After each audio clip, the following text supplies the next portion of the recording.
Morning. Good morning.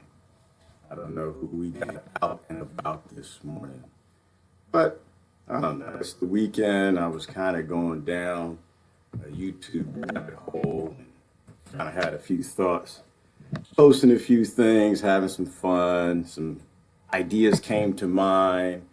And then, of course, y'all responded and all types of deep thoughts started coming out. I was trying to stitch them together like, man, there's nothing like having smart friends, y'all. There's nothing.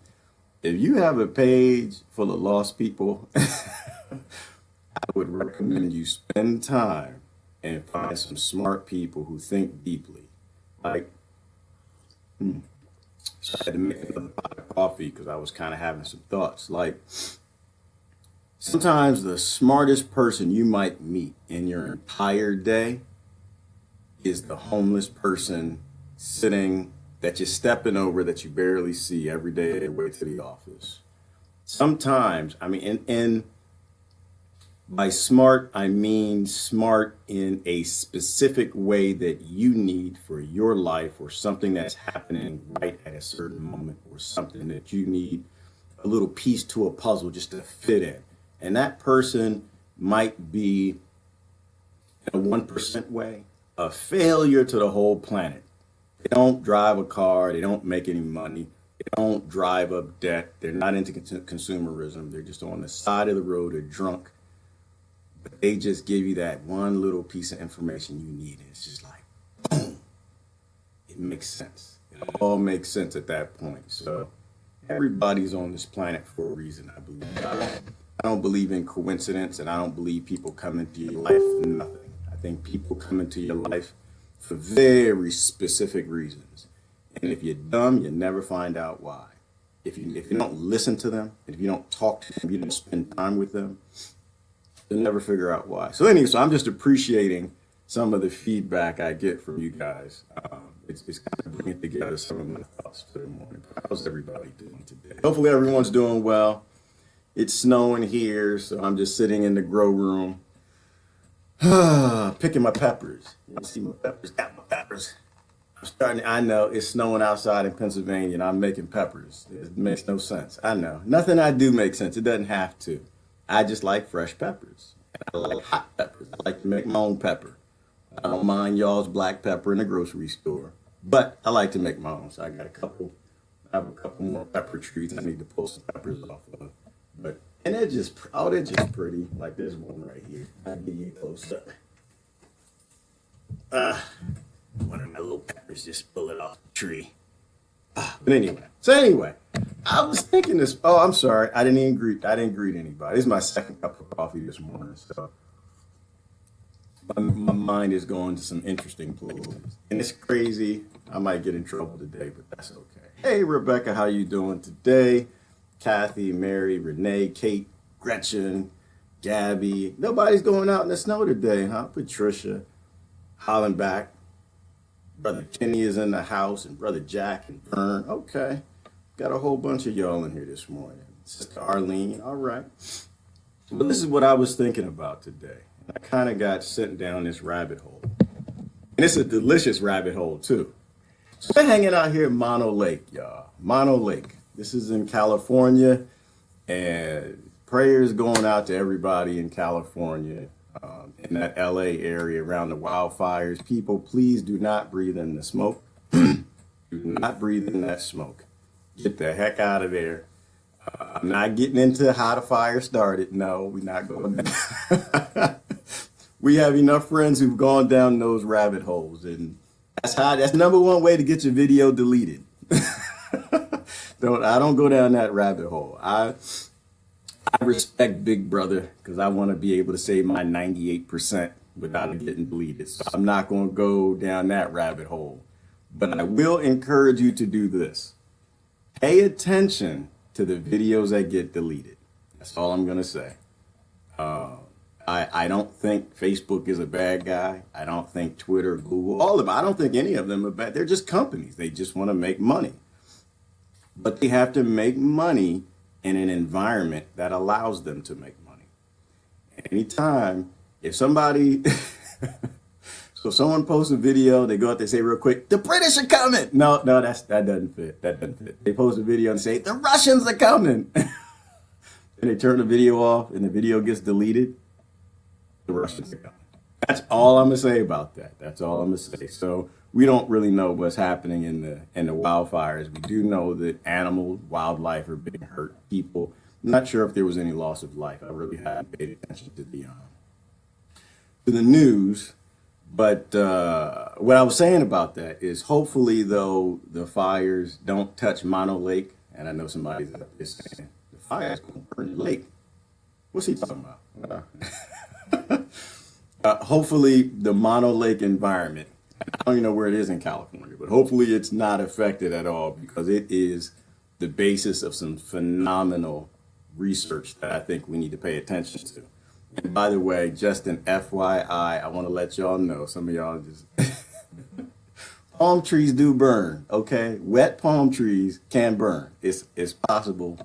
But some people, they like to say stuff, and it's just like, oh, palm trees don't burn, they're wet. They don't, I won't even post a video, but there was a palm tree farmer who was explaining palm trees are like tinderboxes. They're like matchsticks. They will go up like nobody's business. And so the palm tree farmers in California are very worried. So it's just crazy the stuff people think of.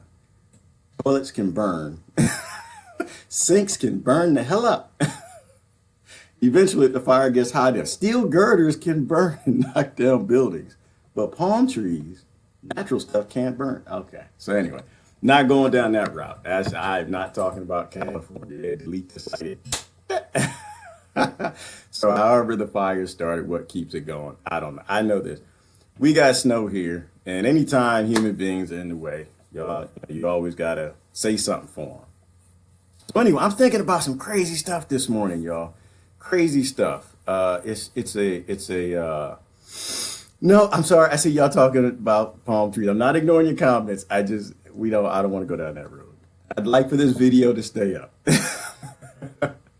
Y'all know you get me going down the conspiracy route. You don't never know where it'll end. It's just I'm glad somebody is putting together conspire motive theorisms in a time when nothing but conspiring is happening in leadership of everything. So, speaking of conspiring, so one of the challenges I have, and I get into a lot, because I always say it, I say the C word, and then people start flipping out. That so the C word, what is the C? The C word is Christian. I am a Christian.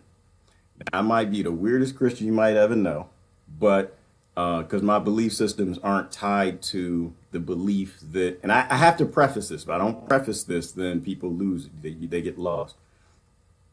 My belief is that there was something that happened in ancient history on all continents, and people wrote down what they saw, or what they thought they saw, or they best translated what they thought they might have seen when the burning bush was burning, and it was acacia.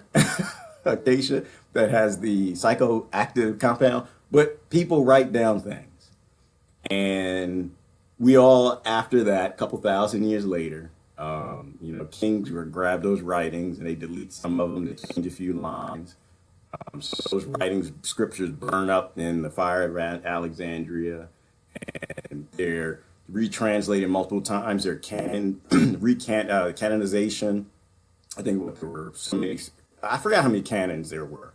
And you end up in a place where a specific book that I'm talking about, the Bible, and there are 3,000 different versions of it. Okay, so my belief on that is it's all belief, it's all faith.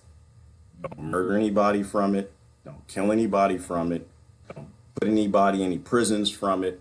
Don't make laws that force everybody to live in that faith, because it's all of them. It's Muslims, it's atheists, science, all of y'all. To me, these are all faiths. Because the way I view these things, they're for you. They're not for everybody. They're for you. If you see something, feel something, and you believe that that is works with whatever we are, whatever we're on. If it works, then good, go with it. But don't force it on other people. That's kind of my stance on these things. I'm sorry, Patricia, if it's buffering.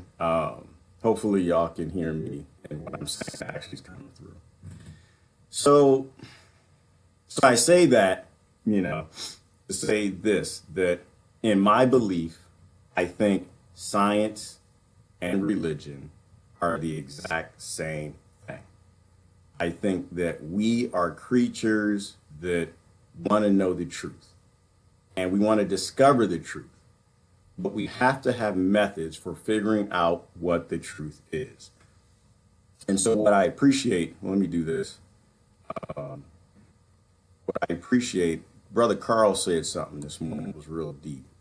Brother Carl said, it's a pretty picture, but I can't see myself, so I have to make it a little bigger. Someone said it was buffering, so I need to do a few things to try to make it so that it doesn't buffer as much. Okay, hopefully that'll work. So, Brother Carl said something that was deep. I forgot what I posted. I posted something. Brother Carl responded. And he responded with the word scientism. And I didn't know what scientism is. I didn't even look it up this morning, but it actually made sense in the way he described it. And it said something to the effect of, there's science and there's scientism. And scientism is more of an approach to discovering what is true, right? It's a methodology or a lifestyle of trying to discover the truth, not getting locked. And it was kind of directed at a lot of scientists. This was, who said this? The gentleman's name, I forgot who. It was Richard Feynman. He said, science is the belief in the ignorance of experts, right? So science or scientism is questioning the experts. It's questioning the fact that's known. It's just, you can't touch it. Or maybe it's not a fact. It's kind of a fact because we have a lot of facts of the time, but then something comes along and breaks that up. The earth is flat. And eventually, okay, if your flat earth is, calm down. I'm just giving an example. The earth might be flat, okay? It just might, I don't know. I've not been in space. So, but let's just say the earth is flat. All the experts believe that. And you get to a point where more data comes out and it starts to question, wait a minute, if the earth is flat, how can we get in a boat and go all the way around it? How can we, that makes no sense. Damn it, if the turtles, how come I don't smell the doo-doo? So questions start to come up that perhaps maybe, just maybe, it might not be flat. And the position of the person who is following scientism or a scientism lifestyle will say, well, let's put a pin in that earth is flat thing. I don't know. Maybe it might be an octagon. I'm not exactly, maybe it's a triangle, but something here isn't making sense, and leave it at that. And don't go down ignorant land. And I'll push the ignorant land into GMOs and vaccines and all the things that everybody knows that they couldn't possibly know. that the technology, the science, and the understanding of these disciplines don't even exist. And they're guessing. And so there's a time when you have to leave, the expert, the leader, the politician, the pastor, the Pope. Not saying that's yours. Yours is perfect. I'm sure yours. do my Trump. I'm sure that yours is perfect, and they know it all. I'm just saying for the other ones. So there are times when you want to question that because, I'm sorry. I think I found another buffering reason. Let me do this. I got to reduce my bandwidth a little bit. You always want to question your leaders. And so I see scientism as a real deep thing. I see scientism as an approach to living life, as to questioning things, right? Questioning the experts. If the FBI comes back or one person in the FBI comes back and says, the person was on the 72nd floor and they were shooting and we're going to close the book on this one. And someone else who is, a ballistics expert or whatever comes back and says, well, hang on, brother, hang on, listen to the audio, and something else is going on that we don't know, and it might be somebody else, where you question the experts. You got to question the experts. When your doctor says, yes, you will be on this medication for the rest of your life. You have hypothyroidism, we don't have any, and you believe it, and you end up taking a synthetic drug that perhaps will cause other types of chronic illnesses in life. Questioning the experts, right? So scientism. So it's not just about religion and science and some aliens. It's about questioning the experts. And the great thing about this whole scientism, it just applies in so many different ways. How do you get an evil politician, an evil leader, by not questioning him? They don't begin as pure, just unadulterated black goo evil. They begin as little baby evils. And y'all let them get away with the little baby evil, so they do little larger evils. And they get away with the larger evils because y'all in identity politics clapping, and they get away with massive evils. Now they're murdering people in droves, and people just clapping because they're murdering people. So these things happen because we don't raise our politicians. We don't raise our ministers. We don't raise our pastors. We don't raise our leaders. We don't raise our scientists. We have to consistently and constantly question them. Yes, thank you, Sister Patricia. Question everything all the time. You put up a Neil deGrasse Tyson. That's another time. I love Brother Neil. Do my Trump. I love Brother Neil. I love him. I do. But we disagree in some areas. But 90% of the time, I think Brother Neil is spot on. And so what did he say? He said, oh my gosh, y'all put these big words. Well, it's a little word, but it's hard to, hold on. Oblate spheroid. But NASA doesn't have any pics that look like they do. Sister Patricia, you just too deep for me, girl. I'm sorry. Maybe I didn't drink enough coffee. I know you'll post something to follow because you're one of the ones like to educate me. So you post something else, I'll follow up. But I have no idea. All right. So questioning everything. Let's keep going. So I don't think that religion and science are different. Not to a truth seeker. Now, somebody who is indoctrinated to believe something and they're just going to believe it anyway because they just were raised to believe it. They won a birth indoctrination lottery and they're forced. And then I'm not really talking to you. So if you want to listen in, hang in there. But if you believe science has it right, the scientists, the popular ones on the microphones, then you're not probably going to watch this. You might want to go watch something else. And if you believe that there's any book on this planet that God flew down here in a UFO or some chariots with some flying horses or something and wrote on a sheet of paper, and this is exactly the word, exactly how God wrote it, and man ain't never going to change it, although he changed 3,000 times, he ain't never going to. If you believe that too, I hope you hang in, but I'm not sure that you're going to understand what I'm trying to say. So, all right, a lot of deep things. So why are we at Lake Mono? Why are we at Lake Mono? That's going to be the first question. So Lake Mono, at the depths of it, and this is in California, by the way, at the depths of it, it is an arsenic lake. It is a lake that is full of arsenic. You will die if you go swimming towards the bottoms, or probably anywhere in Mono Lake. I'm not sure that it look pristine and it's pretty. Let me shrink my big head. Y'all see how pretty that is? It's pristine and it's pretty. But I don't think you want to go swimming there. I think you want to take pictures and stay back, because what they found, and I think I mentioned it before, but I just spent a little time looking at it this morning. What they found is life that effectively is arsenic based, right? So DNA is stitched together by multiple things. And they found life here that thrives in an arsenic environment. And it uses arsenic as opposed to phosphorus to stitch together DNA, which means that life, one of two things is my understanding, one of two things is that life either did not originate on this planet, or the drivers behind life and what puts DNA together, epigenetics, the things that we know very little about. It doesn't matter what elements are about. It's going to get the right elements to do the right type of a job to stitch together DNA, no matter where that, no matter what elements are on that rock, or on that planet, or on perhaps maybe on that sun. And so why do I like to talk about this? I like to talk about this because if you don't know,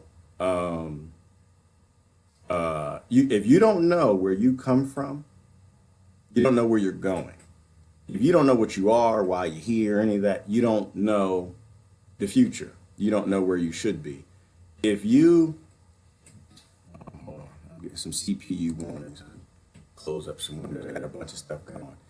If someone can control your past, your history, the things that make you proud, the things that tell you who you are, they can control, they have a lot of power over you, right?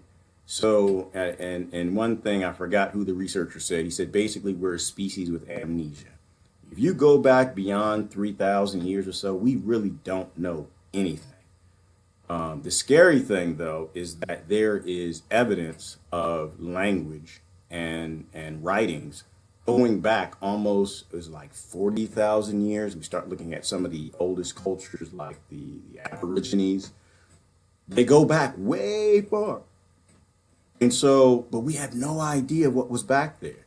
A lot of people theorize because the Library of Alexandria burned up. And so because of that, we lost a lot of the ancient texts, scriptures included, that talked about what came before this modern time, this modern uncivilization, because we're not civilized. This is not a civilization.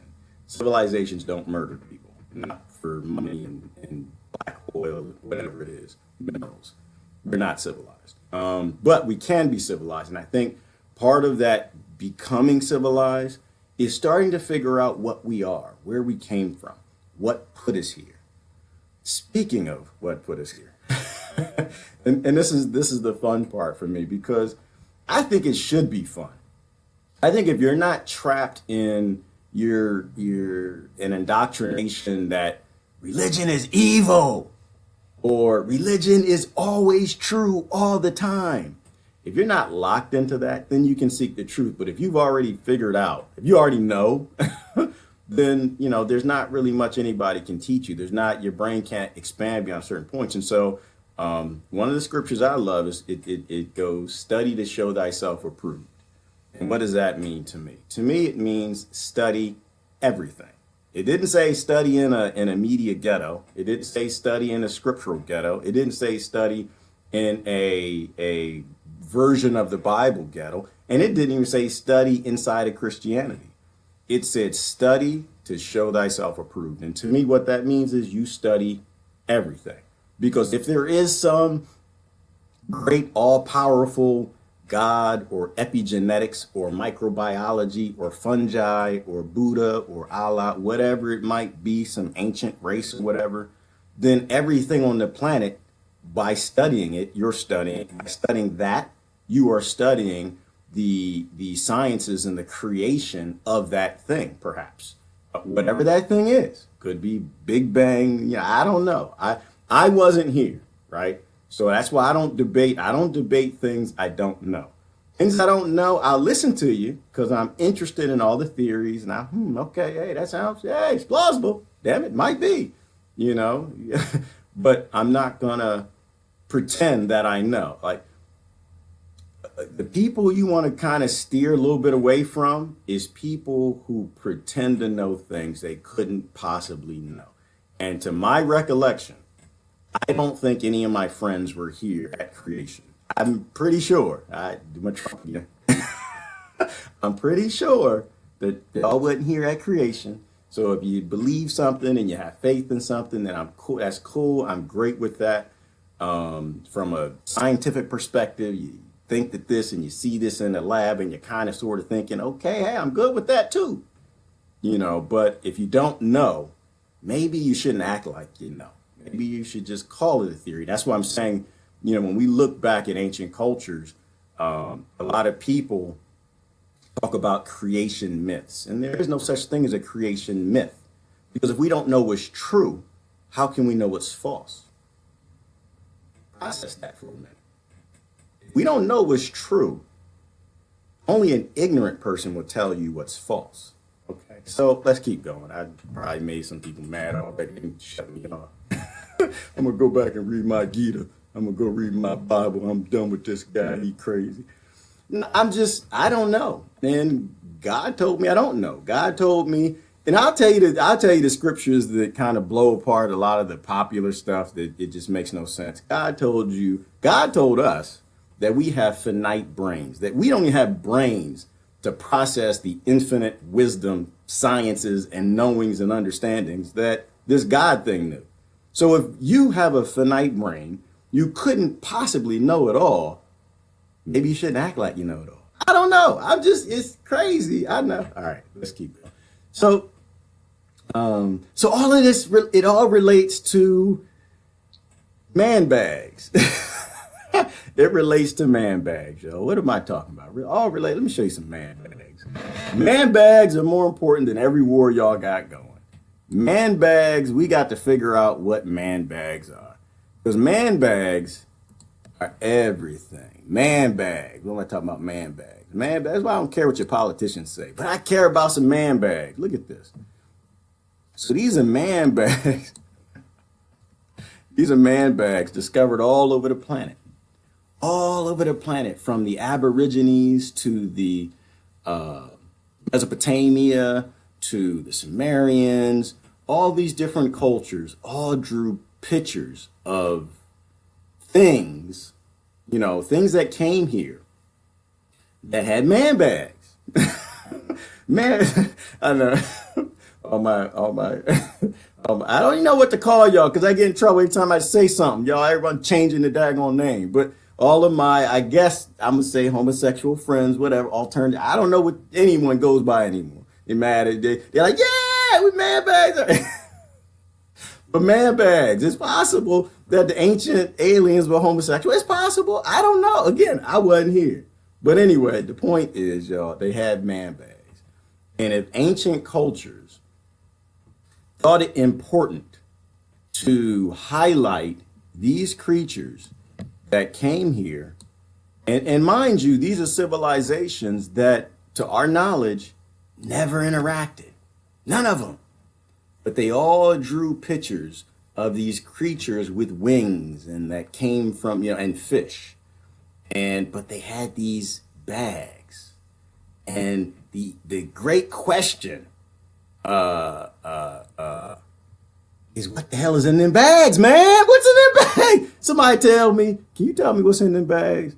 I think if all the ancient civilizations thought it was so important that they document and actually engrave and carve in stone, from Göbekli Tepe to the Egyptians to the Aboriginals, if they drew all these creatures with man bags, There's something important about that daggone bag. I don't know. I don't know about. I don't know about nothing else, but it's something very important that's in those bags. You know, you got cavemen, you got all these paintings and all of these cultures trying to tell you, and these are ancient cultures too. So right, we're talking about the Sumerians. We're talking about some of the oldest cultures that had language that we even know of. And if they drew all of these man bags, they're trying to tell us something. Like I don't believe. Let me show you one more bag. I don't believe that these ancient people who came before us had time to just do nothing. I don't think that they just was just dancing around, going to the club, on Facebook, having fun with their friends, and just wasting time on Twitter. Like, I don't know what I'm gonna do. What I'm gonna do? I'm gonna make up some lies, and I'm gonna etch in some stone. I'm gonna take a year and take a piece of stone and etch in some stone, some lies, because it's fun. No, they had to go get food. Damn it! You know what was happening in Australia? They had a lizard. Hold on, I might have to show you all this because this is crazy. Because it all feeds together. And if you don't really understand what I'm trying to say about some man bags, in ancient Australia, they had a daggone dragon, y'all. It was a dragon. I know y'all think I'm crazy anyway. Hold on, let me show you. They had a dragon. And it's crazy because it was just a large lizard, but you know, it's still insane. Let me see if I can find this for you. We live in Australia. I know. I don't never know where this is gonna go. It's an ancient lizard. It was a massive lizard. How big? I forgot how big the lizard was. But it was some of the Aboriginal folks. I don't know what to say. Y'all know me. Sometimes I don't know what to say. Let me see if I can find a picture of this. So this massive, massive ancient lizard. Dagnabbit. And it was bigger than I want to say it was 50 feet long. And I'm not seeing any good pictures of it. Let me try one more time. If not, I'm gonna keep going. But so instead of actually running from the damn lizard that's 50 feet long, that's the size of a dragon, you mean to tell me that these ancient, this might be it. I know somebody will post a link, so I don't want to like waste your time while I'm digging for stuff. Although this is like my Saturday morning talks. I'm kind of leisurely Saturday morning, hanging out on the road. So look at this. I mean, maybe this is it. So they got these big, massive lizards running around, chewing, eating people like they're just drones in the Democrat-Republican warfare. Just killing people left and right. You mean to tell me that instead of running from the damn dragon that's trying to chew me up and eat me, and I think the last of them they say died out about 10,000 years ago. But of course, if you study like X creatures type stuff, they still got them running around.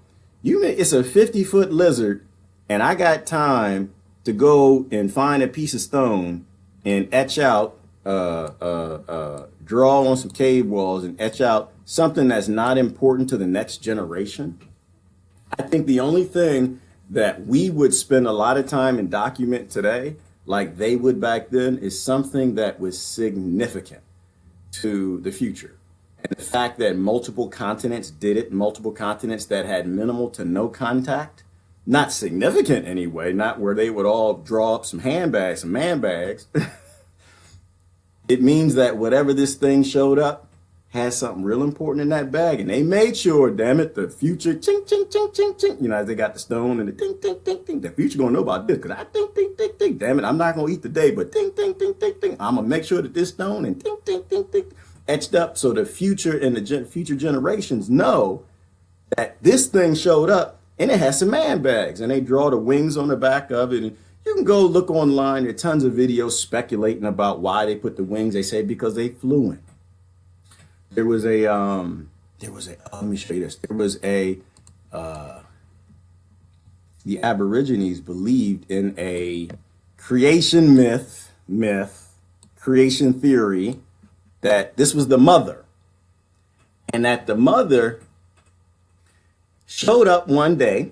I'm gonna put a little paraphrase in there, and just showed up, came out of the ocean. Now, if you don't know what USO, you know what a UFO is? They have things called USOs, and it's important to California because it's one of the main places that people keep seeing these USOs, unidentified submerged objects. You know, if you ever want to have a little fun, get some delicious conspire theorism, go online and look up USO, U.S. Navy. And you'll start to get these testimonials from sailors talking about they out in the ship minding the business, just drinking a beer, hanging out on the side of the decks or whatever. And all of a sudden, some massive thing just flies up out the ocean, flies away. It's a whole bunch of them. And I don't think people lie about stuff like that. That's just me. I think that if I'm a sailor and this is my career and people gonna laugh at me, I'm not gonna make up stuff that makes no damn sense. I'm gonna say what I saw and let the chips fall where they may. So I think sometimes some people lie, but I don't think you get a whole bunch of people lying all the time about something that crazy.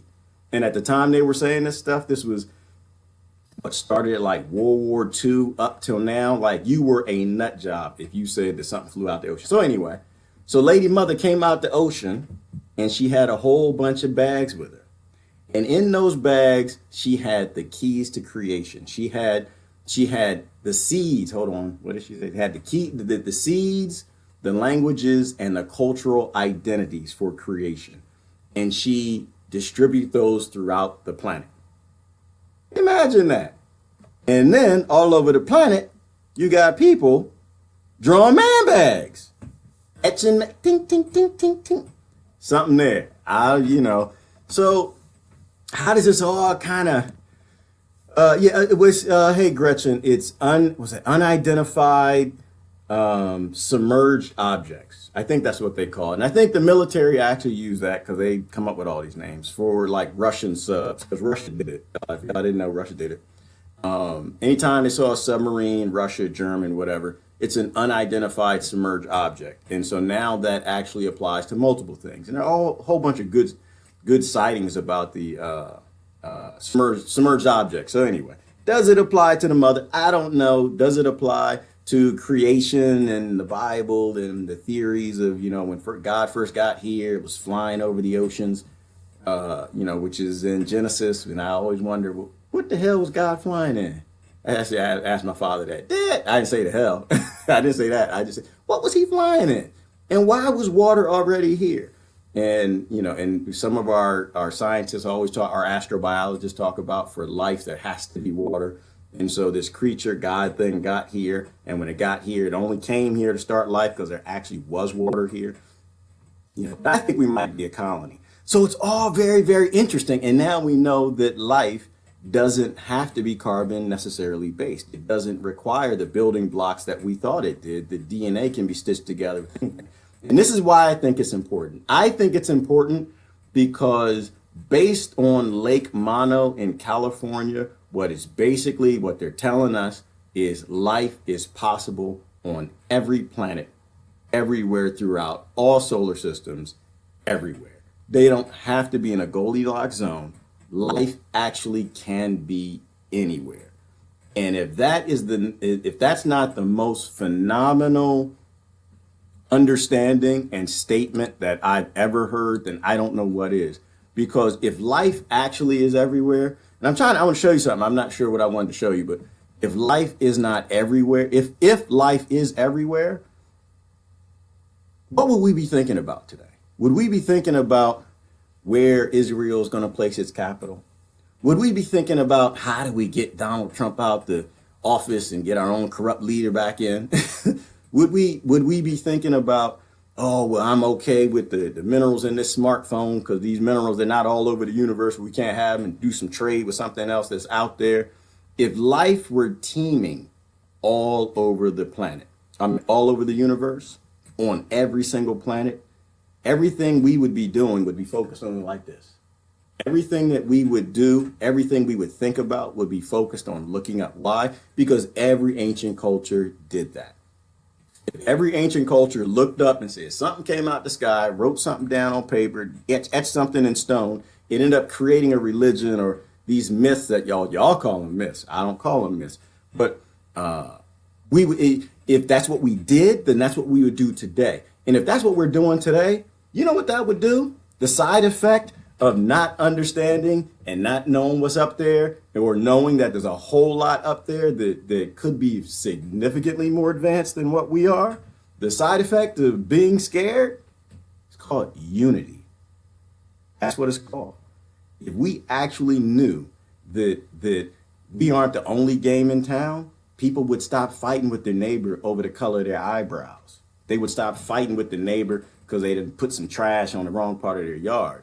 They would be thinking, how do we prepare for whatever's up there? What if it actually comes here? What if some of it, because there's billions of it's up there, what if they actually come here? You would have unity. And I think, was it Reagan who said it? Sometimes I think they let the truth slip out. And Reagan said it to, where is he? He was at a UN speech. You know, he was giving a UN speech. He was at the UN, and he made a statement. Listen to this. I think this is it. We need some outside universal threat. Perhaps we need some outside universal threat. I occasionally think how quickly our differences worldwide would vanish if we were facing an alien threat from outside this world. And yet, I ask you, is not an alien force already among us? What could be more alien to the universal aspirations of our peoples than war and the threat of war? So he even said it. I mean, and it's a simple understanding, I think, right? People, they divide up when they're fighting over resources on a planet that perhaps has limited resources, or artificially limited resources. But if there's so much more that we need to focus on, that the people that we clap, praise, and sing, the people who have all power, they got drones and bombs and Star Wars and nuclear weapons, you know, because people, we worship power. Let's not lie. Let's be honest. People worship things and power because that's what people do. You know, people worship you because you got a certain bag. You got not a man bag, but you maybe, I don't know, it's a Louis Vuitton man bag. But people worship you because you have something that they don't, that they want. They worship you because you have a car that they don't. You got a nicer house. And so people worship these elite. People worship wealth and they worship power. And so if we realize that our governments, our leaders, they're not all powerful. In fact, they're very damn weak. They are insignificant in the game of things. They've only been working on this, their war technology for the last 1,000 years, and there's aliens up there that have been doing it for billions of years. You know, we'll realize that, you know what, y'all kind of insignificant. Why do we listen to y'all? Why are we wrapped up in little silliness and drama that y'all come up with when there's something else going on that's more interesting? Perhaps we start looking back at the theories about the documentation that was in the Library of Alexandria. Perhaps we'll start looking at, well, where don't you want me to look? What's so wrong with psychedelics? What is, if you have researchers and people coming out saying that, yeah, these things, they actually stitch together, what was it, I'm losing my train of thought. But if these things are significant to bring about insight, if not opening up or clarifying this pineal gland, there are a lot of theories about why psychedelics are illegal, why they don't want you touching the mushrooms, why, what if some of what the hippies used to say was right, and that these were ways that connected perhaps these colonies, that this God thing is starting all over the universe, and connected these little creatures to God itself. If you could separate the people from the thing that they call God, what does it mean? It means you could become God. It means you could be the head of that church. It means you could change the whole power structure and the paradigm that they exist in. You actually could control their reality. And so I don't know. I'll look at the comments. I'm off, and it's just, to me, it's deep, and it all really kind of comes together in terms of, we don't really know anything, but we live in this era where everybody thinks that they know. Everybody, oh, I know this and I know that, and you don't actually know anything. So Sister Rebecca was talking about the Chariots of the Gods. Yes, great studies. That was Kurt Van Daniken, Chariots of the Gods, and that was back from the 60s, right? So none of this is new. None of these teachings and these books are new, but and he theorized about what were these ancients actually saying, right? When you go back and you look at the Bible and you look at the Quran and the Gita and these different texts, the Mahabharata, what were they actually saying? They saw things come out of the sky. They didn't know what the heck they were. So they were like, well, people can get in them and they can move around. They're chariots. Because at my day, in my time, they were called chariots. So these were chariots of the gods. And so they would draw these ancient, these pictures of, of gods in chariots because they were the chariots of the gods, but they could actually fly.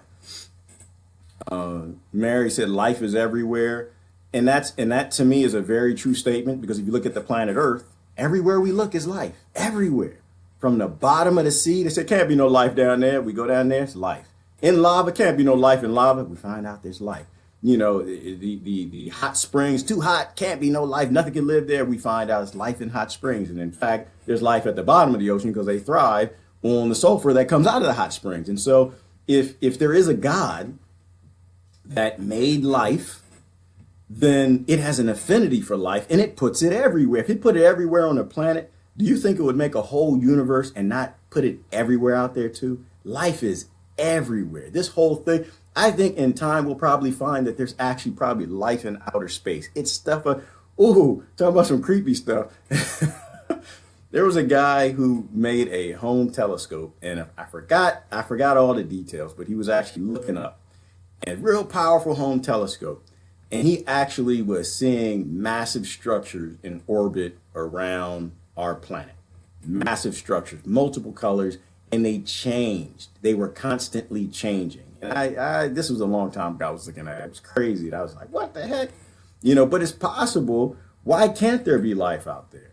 Why in the world couldn't there be some sort of biological life that could learn to live in outer space, right? If you have an example of it on a micro scale, then you have it on a macro scale. And tardigrade, Brother Jack hit with the tardigrades, right? Got the little space pigs. I call them space pigs, but the tardigrades, right? So we know that they can remain living now. I think they're inanimate. I think they go dormant in space, but they actually have the ability to travel in space. And you got to ask yourself the question, how in the heck does a species that lived on a planet with a consistent and constant environment of oxygen actually learn to thrive in a non-oxygenated environment? What would be the purpose of going dormant? How would it even evolve to tolerate the conditions that are in space? Because everything is evolved that way. Everything does evolve that way because that's how epigenetics ever works. And so if my conservative friends are still hanging on, or my friends that believe that they or their pastor knows it all, then, I encourage you to think about the fact that we are constantly evolving through something called epigenetics that's flipping on and off genes, and everything that you come in contact with, you're actually exchanging genes with. So when you go out and you rub tree bark, or you touch your plants, or you pet your dog and the dog just lick you in the face. I used to wake up, I had an Akita. I was a kid, I'd wake up and his tongue would be in my mouth. I French kiss the Akita. That's why I probably don't get sick. It's probably because the Akita would lick other things. And anyway, so every time you touch, DNA is always replicating information from other DNA. And so that's kind of how we evolve, and how you get species of fish that live in, that can't tolerate frozen environments, but then they can actually learn to freeze, in plants that can't tolerate being in below 32 degrees, but they can develop a certain type of antifreeze, and then that gene spreads through different species. Another reason, didn't I say that don't eat GMO? Did I ever say that? Don't eat GMO? Because if you want to eat something that's genetically modified, make sure it was modified by somebody who knows what the hell they're doing. Don't eat anything modified by a human being, because human beings, we dumb as a bag of bricks, and we convince everybody that we're smart. And this is where we started. Always question the experts. So anyway, brother Jack took me down it was a deep tunnel right there, but there's a lot to it. If there are species, and what was it? the bacteria that they found on the actual space shuttle, right? The glass of the space shuttle. I forgot the details about that, but they were living in space. And so we don't know anything about it. Yeah, Ophelia, the USO is good stuff. People, there's a whole lot of testimony about that. And I think, I'm trying to remember, but I think they were theorizing the Battle of Los Angeles, not the movie, the real event when you had all the Los Angeles people out there all looking up off the beach, looking at the UFO in the sky. And the military came out there and was there for what, 5 hours or something. They were shooting shells at it. They were trying to shoot it down. They couldn't shoot it down. A bunch of people died. But this is what the movie was based on, because this actually really happened. Not the way the movie said it happened, but it actually happened. You got hundreds, if not thousands of people all looking at this UFO in the sky, and they're trying to shoot it down. They couldn't shoot it down. So they theorized that that actually came out of the ocean as well. And so there are other cultures that talked about, and this is why they worship the sea. Why? Because the gods came out of the sea. They worship, the stars. Why? Because the gods came out of the stars. Yeah, but well, I do too. I look at the sky too. I mean, my thing is, I want to know the truth, and the truth is not coming from here. Right? The truth, I think that they sit on things that are true because they want people to focus on like man stuff. I think they really want us to focus on their levels of understanding, because if they control our realities, they control us. And so you can, it makes sense, to keep prices at a good place for some people to invade other countries and get cheap minerals or whatever. And so murder becomes acceptable because man doesn't know how great it is. Like, if I wanted to change everything, I wanted to give everybody a sense of my reality, I want to control everybody, all I would have to do is probably kill off a whole bunch of people, burn up every Bible, burn up every Gita, every Quran, any relationship you have to the history, kill a lot of y'all. And so your kids are here. And so you instantly have amnesia from 2017 on, and I could actually write your history. I could tell you what you are. And eventually people would start to believe that, and they would follow those structures.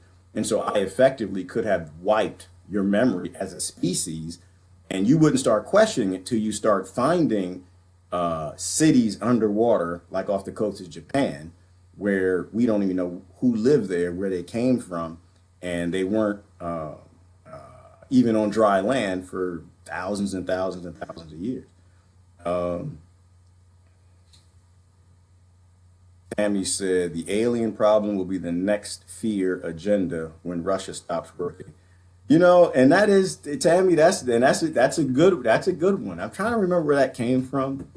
I think wasn't that a whistleblower who came forward and said that they're always trying to invent a new enemy, and the next enemy, that all the things that people see flying around out here, all the UFOs, that they're not actually aliens. They're just, most of them are just our new technology. Or was it magnogravitic drives? We have the ability to fly these things around, and that they were going to stage. There was a plan to stage some sort of alien invasion where they would fly these ships up, these triangles and all the stuff that everybody's seeing, and pretend that we're under attack. And that was to bring everybody underneath this world control. And the United States would act like, oh, we know what we're doing. We can shoot the aliens down. Look, and they shot one down. Oh, but in order for us to control you and for us to give you our lasers, you gotta, I don't know, kiss somebody's big toe, and then put the whole world under this, this umbrella. United States rules the world government. And I don't know. So but in theory, I get it. Like I said, I'll listen to anything. And if it's plausible, I say, yeah, okay, maybe. I don't know. I wasn't there. I wasn't in the meetings that guy was in, so I really don't know. But if he felt it was important enough to tell us, then I'll kind of listen. And so but in terms of game book and playbook, we know that they do this. There's always an enemy. If there's not a Germany and a Nazi, and if there's not the Viet Cong, and there's not a bin Laden, if there's not terrorists, there's not a Saddam Hussein, there's not a Gaddafi, there's not a Russia, there's always got to be an enemy. To get somebody to do something really dumb, you got to make them scared. And so this is why part of why I laugh a lot, Tammy, because if you don't take them seriously, they get very upset. Number one, but number two, I think it reduces fear. To me, whatever happens, happens. I'm good with it. You're not going to scare me. I'm going to live my life. I'm going to say what I got to say. And, you want to kill me, shoot me with some lasers or something, well, bring it on. I'm good. But I lived my life the way I chose to, which is what I think we're suffering in the United States from, and probably all over the world. But mostly in the United States is people are too scared to live their lives the way they need to. They're too scared of the legal structures. They're too scared of the monsters that run everything. And I think at a certain point in time, you got to stop being scared of monsters. You got to laugh at them and say, forget you. If I live, I'm going to live free. Was it was it Brother Toby? Brother Toby ran off the plantation and said, oh, forget this. I'm picking cotton. Man, you crazy out your mind? Ran off the plantation. They cut his foot off. So you got to kind of deal with your foot being cut off. So you might want to pick and choose how much freedom you want to display.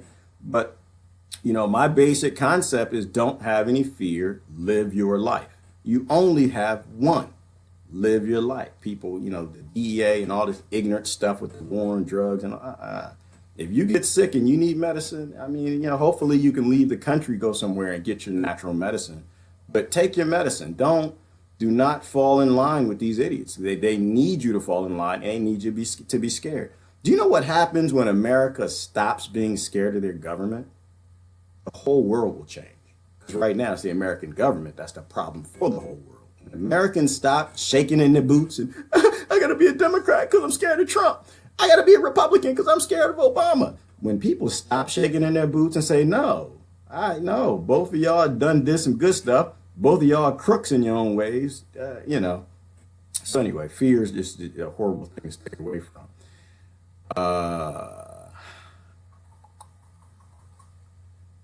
Kimberly said, don't touch mushrooms like the Garden of Eden. Yeah, and because they tell you what not to touch. And in general, like I like to say, when they tell you don't look somewhere, that's where you look. When they tell you don't go somewhere, that's where you need to go. But you don't run into it. You kind of walk into it. If they're banning it on Facebook, then understand someone told Facebook not to allow it to go out there. You know who that someone is. That's what you need to look into. But when it comes to psychedelics and mushrooms, I'm always one to say caution, right?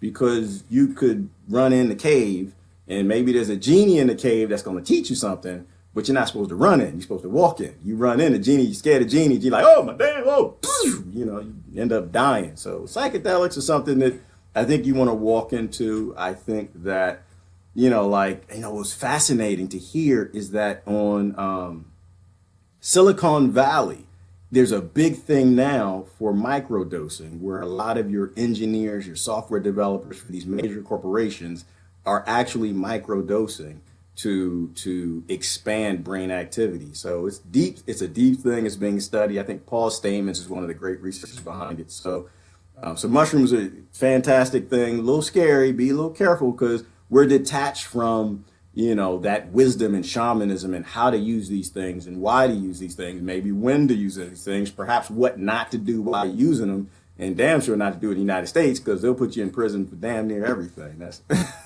did you sneeze, damn it? Come on, we got some prison for you. But unfortunately, we're lost in this town of ignorance and people being so scared that they're complicit with some of the most evil people on the planet because they're scared to stand up and say, no, I'm not going to stand with you. There is no least of the evils. You're either evil, you're doing evil stuff, or you're not. And Americans got to step up and stop being so fearful. So my international community, my international friends, if you know American, just hug them. Just hug them and say we're with you. Just because Americans need a lot of hugs. They're very scared people. They are shaking in their boots and they don't know what to do. And they don't hate you. They don't want to bomb you. They don't want you to be robbed. And they don't want you in slavery. And they don't want African in your country. And they don't want the war on terror. They don't want any of this stuff. but they're too scared to act. They're too scared to step away from the groups. And so, if you know an American, please give them a hug or something. Give them a little love. Tell them it'll be okay. Tell them that you understand it's their government, but you need them to stand up and act like an adult and stop being scared like a child, hiding under the bed. You got to face your monsters, especially when you make the monsters. Tammy, yep, you got to read between them. Always read between the lines, because the truth is never on the surface. Gretchen said they'll never come here again. They know how stupid we are.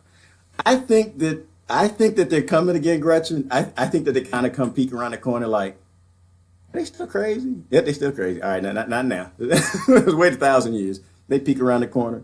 Are they still killing people over fossil fuel? Yeah, they're still killing people over that black stuff. Okay, you come back next 1,000. So I think that if there's something out there flying around, I honestly believe that it doesn't want to be infected by us. It's waiting until we get to a place where we have some sort of awakening and we get past this ignorance of hitting people over the head with clubs or drones to get something. When people, I forgot the brother's name, posted something. Brother John said it this morning. He said he doesn't have a car. He said he doesn't have much money. He doesn't, get involved in all the consumerism and the nonsense. When people evolve enough, like the ability to step away from a lot of the ignorance and violence, I think that's when they'll come back. But until then, Jesus, Buddha, Allah, and all the rest, no one, nothing to do with y'all. Y'all crazy as all hell, and they understand, like, oh no, their sort of insanity might be infectious. We done made these things, and these things flipping the hell out like this. Oh no. I don't think because I wouldn't go back. If you had an anthill, think about this. If you started an anthill in your backyard, big, massive anthill, ants climbing everywhere, you know that they bite, that burn fire ants. Would you go out there and just, we're going to dig in the anthill. Let's go down in here because why they're still violent and they'll attack you, bite the hell out. No, ants will kill you. Not that we could kill a god, an alien, or whatever it might be, but you're not going to mess with like, nah, y'all still special. Nope. In fact, if y'all don't figure out that this is my backyard and I want y'all biting me, I might have to hose you down. I might take the hose. Remember you were kids, you would put the hose in the anthill. I might have to kill you by flood. So I think it's truth in everything. Hashtag Gilgamesh. I think there's truth in everything. There was something like 400 or 500 cultures all talked about an ancient flood that actually killed off civilizations and populations. And now there's a lot of geological evidence of that as well. Stop believing the lies and understand that all history, all religions, all these books, all these things, they were just people who wrote stuff down and said, look, things ain't what we think they are. Things are a little different. So I think you have to study all of them, look at all of them. Comets bring more water, Mary. Yeah, comets bring everything. And we are stardust, which is, I've been back to Genesis. We're made from the dust of the earth, But comets bring all these minerals and they land over here and we learn microbiology, learn to thrive on them, and plants learn to thrive on them and they grow. And, comets are definitely a key to life and probably why all life all over the universe are very similar, because it's the same damn comets hitting all of our planets, but we could all be based in different things that stitch our DNA together, which is what what is the researcher's name? You have to look up. What is his name? The one who found, I want to make sure you give everybody credit. The one who actually found and discovered the life in Lake Mono in California. Her name was, what is her name? Oh, nobody's mentioning her name. Oh, goodness, that's horrible. I'll post a video. You can look her up. But she actually, there was a great, real simple interview that she did with a panel from NASA. It was one of the NASA briefings that was kind of deep. So look at that. Oh, Brother Jack, you seen a UFO? You know what? I haven't seen one. I haven't seen one. I wish I had. Everything I think about is just, is it plausible if it makes sense? I have friends who have. Who've seen them. I have friends who say they've been abducted. Something crazy happened to me once, Brother Jack. Let me tell you this. People think I'm crazy. No, you don't think I'm crazy because I don't know. I'm not saying that I do know. But I had on a Fitbit. I was wearing a Fitbit one night. I went to sleep. The Fitbits are the little health monitors. They monitor your pulse and stuff, whatever. And I went to sleep one night, Jack, and I woke up the next day. And you know what the daggone thing said? Because I always do the sleep monitor. And I pulled the sleep monitor up, and the sleep monitor said I was up walking around. I had steps, and my heartbeat was like high for like, I want to say it was like 30 or 40 minutes. I don't know. And so it's crazy. But then the very next day, a guy to me came and said, and out of the blue, you just meet someone. Now, I've never met anybody in my life who said they were abducted. But this guy just came up out of the blue and said, yeah, you know, I was abducted. So I don't know. I was just, so I haven't seen a UFO, but crazy things have happened in my life. Jack, I've seen, one of the reasons I'm Christian is because at a Christian church, you know, back when I was questioning everything and I was looking at Hinduism, a brother came into church and did something that no human being I've ever seen do ever in the history of human race. Like, he knew some things that he wasn't supposed to know. And I say thing because I don't think he was human or he had some ability, supernatural, mutant, something, I don't know. And it was just in a Christian church. And so that's kind of why I'm where I'm at. You know, some of my friends say, you were indoctrinated to be Christian. You got that because of your dad. Nope. I questioned everything. And the reason I am where I'm at, because there's some sort of connection to whatever is out there. This seems to be one of the religions, one of the faiths that thing utilizes, right? That's it. Doesn't mean it's the only one. Doesn't mean, and so, and I don't know it all. I don't know anything. I just wish I was with you, Jack. That's all I wish. I wish I was with you and we saw it together like that. You see that? Oh my God, take some pictures. You know, and so, but it's a fascinating time we're into now because everybody has camera phones. Everybody has these video devices. So I think more and more people will see these things and get pictures of them. And hopefully it'll be like a big headed alien with some big eyes and not an American looking back like, oh, hopefully it is some aliens. I don't know. I don't know much about Scientology. I don't know about the sea god. I try to look into different things that interest me. You know, that's what I do on my weekends. Sometimes people ask me, how do I tolerate all the craziness that's going on? I still laugh. Well, one, I don't have that fear thing, but two, I spend time like looking at ancient history. Like, you got to have an escape, whatever it might be. And to me, history is fascinating because I want to know what the heck we are, why we're here, and how all of this interfaces. Oh, something else I wanted to say. So in terms of arsenic, life, right? Like, so why is arsenic so toxic? You know what? Let me do this. Maybe it would be easier if I show it to you. I'm gonna show you something. Why is arsenic so toxic? And this applies to natural living and holistic natural medicines. And so the way the doctor put it, the way the scientist put it was best. So I want to show it to you from their perspective. It was kind of an example of what I'm talking about when we talk about natural medicine. I've led a team that has discovered something that I've been thinking about for many years. And I've been thinking about an idea of substitutions. And what does it mean to be substitution? And what does it mean to be toxic? So I've led a team that has discovered a microbe that can substitute arsenic for phosphorus in its major biomolecules. But let me step back for a minute. All life that we know of requires carbon, hydrogen, nitrogen, oxygen, phosphorus, and sulfur. And it uses those 6 elements in some of the critical pieces I think we're all familiar with, including DNA and RNA, or the information technology of the cell, the proteins, which are the molecular environment, or its nearest neighbors look like it was behaving like phosphorus.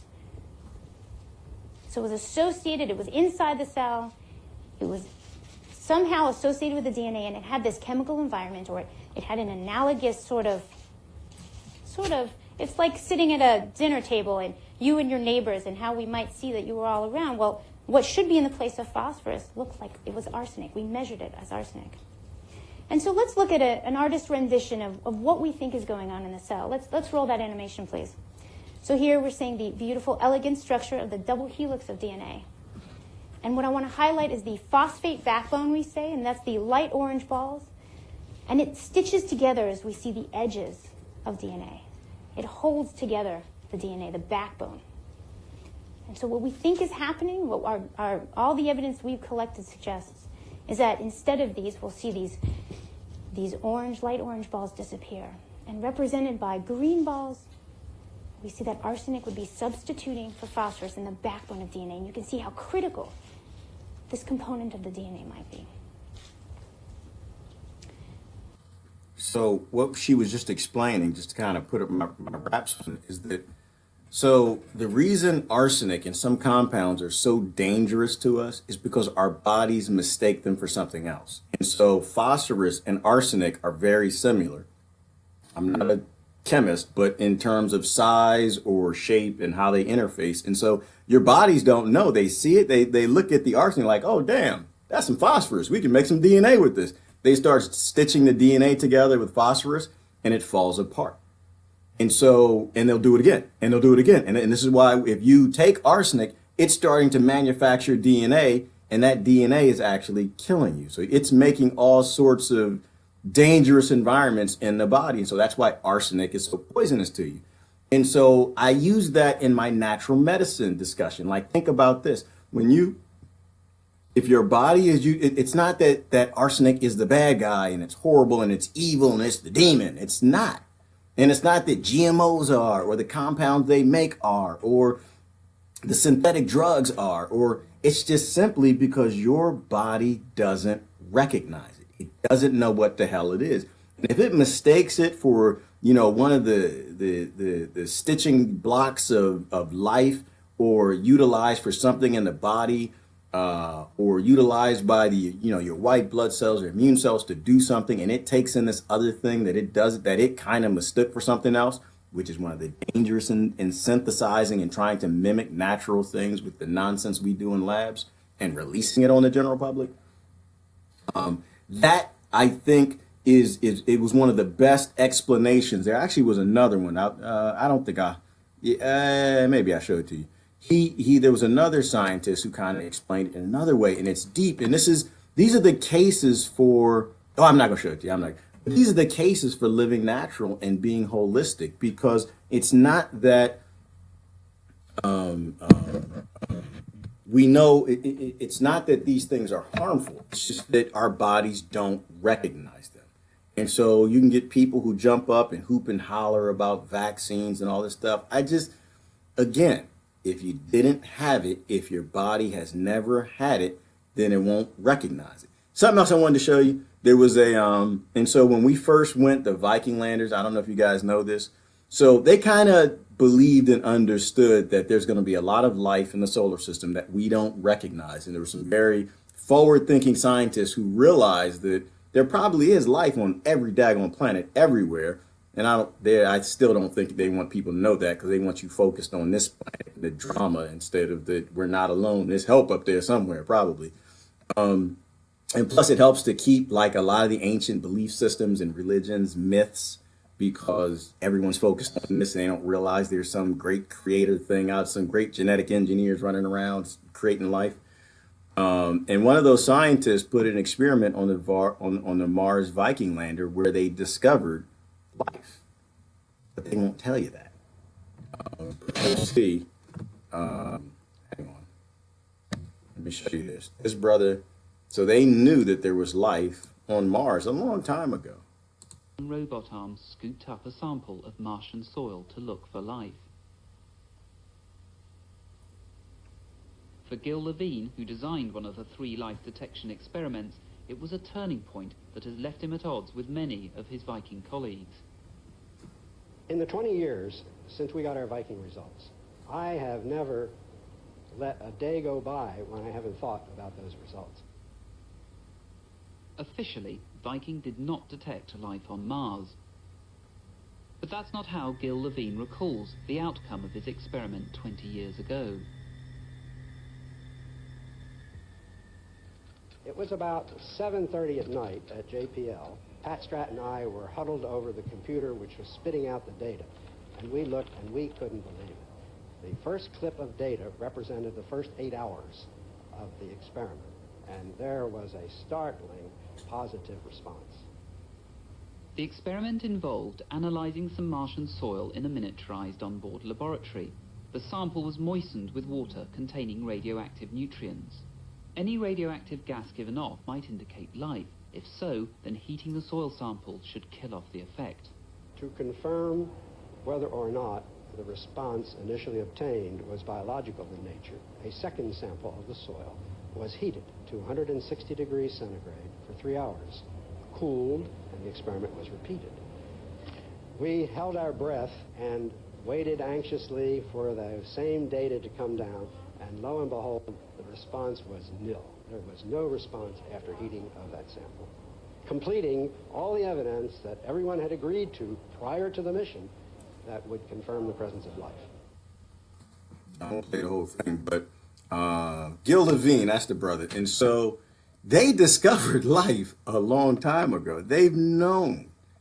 But, you know, there's this thing of keeping people ignorant of the truth and keeping them locked and controlling their realities. And so this is, you know, again, some of the mindset behind question everything. You know, why is it that all these microbiologists or astrobiologists don't come out and say it? Well, because they have jobs, right? They have to play the role, right? You want to post videos on Facebook? Damn it, don't say anything about what the CIA tells Facebook not to talk about, and the videos stay up. You say something you're not supposed to say, they'll throw it down. So, but they knew a long time ago, not only are we not alone, but the universe is teeming with life. Just think about that truth that we talked about before, which is now that we've got the Kepler planet hunter, I think it's a Kepler satellite. Now we're actually looking for planets. They're saying, based on their surveys right now, they think there are more Earth-like planets around stars in Earth-like orbits than grains of sand all over the beaches, all over the Earth, just in the Milky Way galaxy. Do you not imagine what that means? Like that, I can't even process that alone, but knowing that life is even in places where we don't even know that life could exist, like there's no way we're the only game in town. And Kathy, I think you just said it. You said when the people fear their government, there's tyranny. When the government fears the people, there's liberty. And if people actually knew how phenomenal we are, how phenomenal and how prolific life is, that we don't know what we are, and that there is archaeology being discovered all over the planet, that it's being hidden, and that when the Gulf War, when the soldiers come back and they say, oh, we weren't over here, you know, for oil, we were here because they were robbing Sumerian artifacts out of the museums. You know, you got to pay attention to some of this stuff. Like it's the only way we get to a point where we get to know the truth is we have to question, you know, their same typical narratives. So, right. And so people have to get past that fear.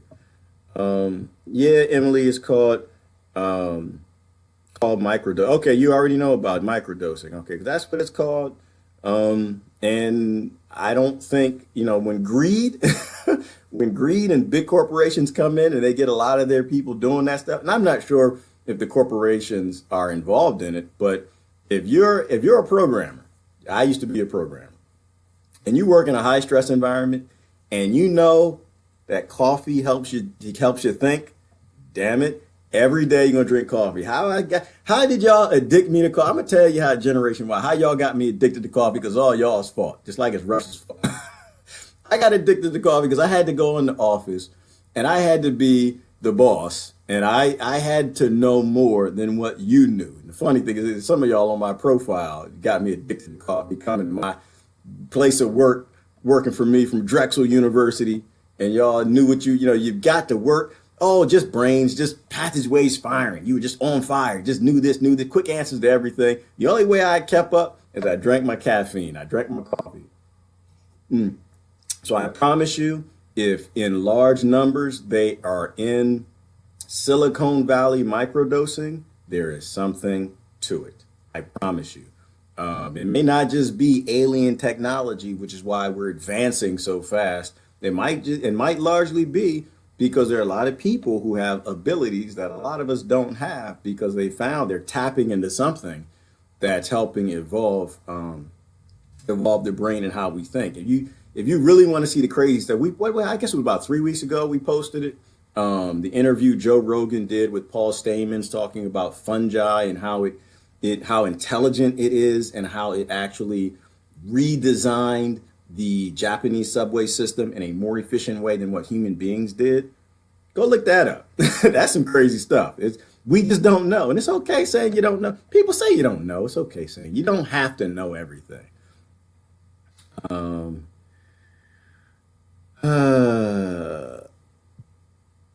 So let me see. Emily said there is no time. Yeah, I don't know how much time we have. I just think that we're in a time when we actually know who's screwing with the world. We know somebody's screwing with it. We know that somebody keeps tapping on this shoulder and we look that way, and we can't seem to who's tapping, and we keep supporting the same psychopaths.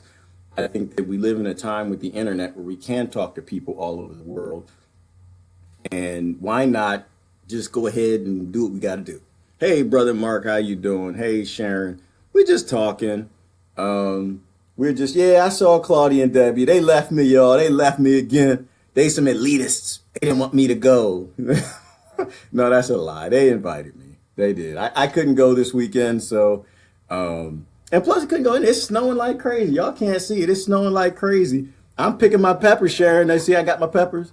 I'm making some peppers today. I got a bunch more I got to pick off of this plant over here. I got about 2 or 3 more pepper trees I got to pick. I make my own pepper seasoning. That's right. I'm crazy, but I love it. It's delicious. Oh, you saw the Phoenix Lights? Oh, go on, girl. You know what? That's one of the stories that kind of blew me away, Emily. When y'all came out, and who was it? Your mayor at the time, and the mayor, and he's still talking about it today. He's still like, because we didn't know anything about it. We just, y'all Phoenix, Arizona, y'all crazy. Y'all didn't see no UFO. Y'all just, man, y'all smoking that stuff. And then y'all had the press conference, and your mayor brought out the guy in the alien suit. That was hilarious. Well, I guess the funny thing is that y'all didn't reelect him, I guess. And he's still talking about it today, that no, the Phoenix Lights were real. We all saw it as a whole damn city.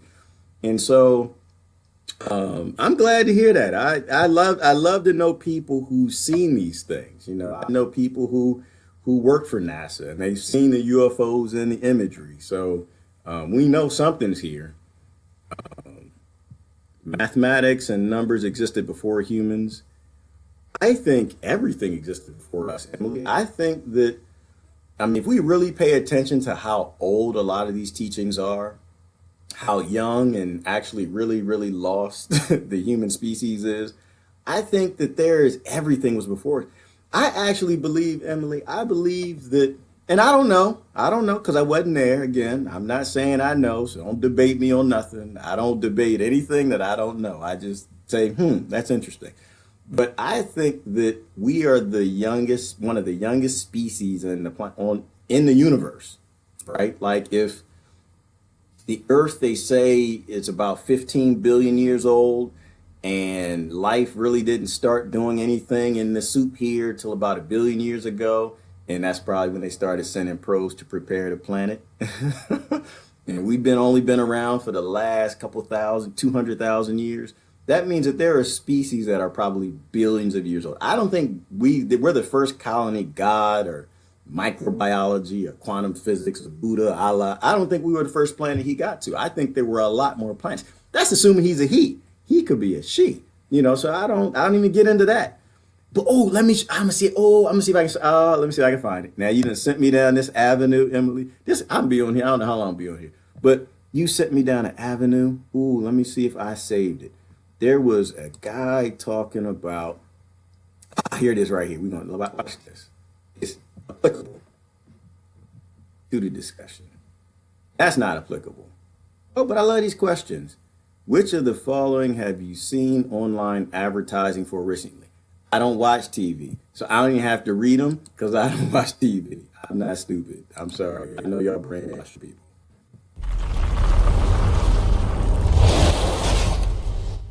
Look at this.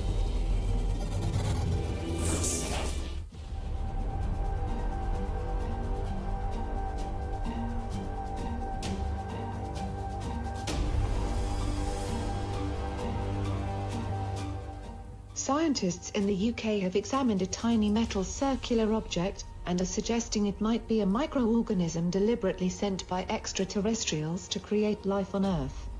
Don't be fooled by the size of the object in the microscopic image above. It may appear to look like a planet-sized globe, but in fact, it's no bigger than the width of a human hair. The University of Buckingham reports that the minuscule metal globe was discovered by astrobiologist Milton Wainwright and a team of researchers who examined dust and minute matter gathered by a high-flying balloon in Earth's stratosphere. It is a ball about the width of a human hair, which has filamentous life on the outside and a gooey biological material oozing from its center, Wainwright said. One theory is it was sent to Earth by some unknown civilization in order to continue seeding the planet with life, Wainwright hypothesizes. That theory comes from a Nobel Prize winner. So I'm gonna stop there. Again, you can watch it. I'll post it. But it's deep, and so think about it. So what if whatever making life out there, it doesn't just come right away? Like there has to be water first, right? Think about Genesis, right? Think about seeding life. Think about oh gosh, what was it?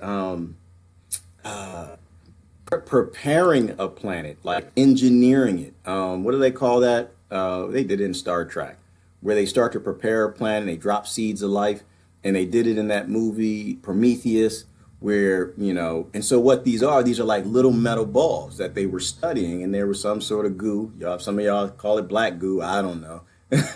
But just the seeds of life. It could be that a lot of the minerals and things that land here on asteroids make up different chemical soups and minerals or whatever, and they have these little seeds of life. Yes, Genesis, and inside the little metal ball, just enough DNA or whatever, or epigenetic whatever, to kind of get things jump started in a certain way, and whatever minerals are there, whether it's arsenic or phosphorus or carbon or whatever's needed, it stitches that together, and perhaps sometimes it works, maybe sometimes it doesn't, or every time it works. And that's why you get some sort of life on every single planet everywhere, which actually makes a whole lot of sense in terms of the universe being one big experiment and them just making life everywhere. And it could be that these things actually started telling us about what they were doing, and people are writing it down. Oh, life came from the dust of the earth, Genesis. So this is what I think, or what's the Aboriginals and the mother, what's her name? Guyani, what is her name? Yinganna, the mother who had all the bags with the seeds of life in the bags. Maybe it was this, and who knows what the bag was. And so all these things come together. Oh, let me read something to you. So there was a Mullumbee stone. So there's a stone in Australia. Let me see. I got a picture of it. I always got all this stuff. Like I said, I have a little fun on Saturdays. Y'all can go out Christmas shopping if you want. Dang it. People know me. You're gonna get a handmade gift from me, or you're gonna get something I made. You're gonna get something local, but I'm not out shopping. I'm not. Plus, because it's snowing out there, I ain't going out there. Y'all crazy. One year, before y'all started thinking, oh, he just think he's smart. No, I'm not. No, damn it. I hit a parked snowplow one year. Okay. I misjudged the turn. Stop it. Don't laugh at me. I was driving. I was trying to make the turn, and I misjudged the turn, and dang it, the car just started sliding, old Dodge. I just sat there for a minute. So I just hit a parked snowplow. So when people say stuff and they post up about the blondes hitting snark, listen, I don't laugh at blondes because I know me too well. But anyway, look at this. This is Mullumbee, if I'm pronouncing it right. And this is just an artist rendition of it, but this was a stone formation. They call it the Australian Stone Formation, Australian Stonehenge. Australian Stonehenge is what they call it. But what they found was a translated, encrypted stone that's applicable to this topic that we're talking about. Where did life come from? Creation. Not getting lost in the religions and the science and just looking at everything that everybody's saying and trying to stitch together the truth, because nobody probably really knows. This is what the inscription read. It says, life was brought in a bag. God came in with light from darkness and gave man a soul, and the souls of man brought in with light became the pillars of heaven. He who came from on high brought life into the world. See, this is the crazy thing. When you really accept the truth that all of these different people and how could they possibly know? We don't know. Abduction, maybe. I don't know. I don't know that aliens are impregnating people. Maybe I got some friends that, but if every culture around the world on every continent, or a lot of them, not every, but a lot of them are all talking about these bags. Go back in case you joined late. We were talking about the bags. You gotta go back, watch the beginning. Talking about these bags that appeared all over the planet, that do appear all over the planet. Every major continent that I look at, that I've heard, Mesopotamia and down in Mexico and Sumerians and everybody, yeah, they're all talking about these bags, and they all took the time to make them in stone. And now you find, an inscription that actually says that life was brought here on the bag. You got the Aborigines talking about the mother. I don't know. Highly fascinating. But I say don't turn a blind eye to these things, right? Like, don't be so Christian that you're stupid, that you don't accept the wonders of Christ. Don't be so, indoctrinated Muslim that you get rid of the wonders of Allah.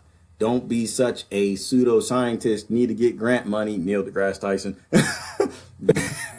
that you ally with big GMO and tell people that GMO is normal. We've been doing it for that. Did y'all know what Neil said? Sing how somebody said Neil. Let me put Neil on blast. He ain't never gonna watch this, so I'll put him on blast. He's a smart dude. I love Neil. I love me some Neil. Let me do my Trump. Hold on. I can do the other hand, because that hand you wipe butts with. That's no, this hand right, buddy. That's the whole English thing. You wipe butts with your right hand. But anyway, I ain't got nothing against Neil. I'm not saying I got anything against Neil. I love me some Neil deGrasse Tyson. The brother's incredibly intelligent, but he has to play the game. So when it comes to he needs his grant money. And so this is why I say at a certain point in time, when I start saying stuff that don't make any damn sense and it's an obvious lie, I'm co-opted. Don't believe that, They call me on it. And if I don't respond to it, then somebody done paid me. They done gave me a seat on the UFO, and now I'm just going to lie to y'all because I'm getting the hell out of here. Well, they gave me a bunker key, which, by the way, Republicans and Democrats, if you didn't get your bunker key, you're not in the club. What his name? I forgot his name. But George Carlin was right. It's a big club, and you ain't in it. You keep voting if you want. Got that voter card? Got Democrat, Republican on it? You ain't in it. Until you get your bunker key, you ain't in it. So, but Neil, what did Neil say? Neil said that there's nothing wrong with GMOs. We've been doing genetically modifying crops through all of history. And he's right. We have been modifying crops, genetics, throughout history. He didn't lie about that, but he said it in a little sly, sneaky way.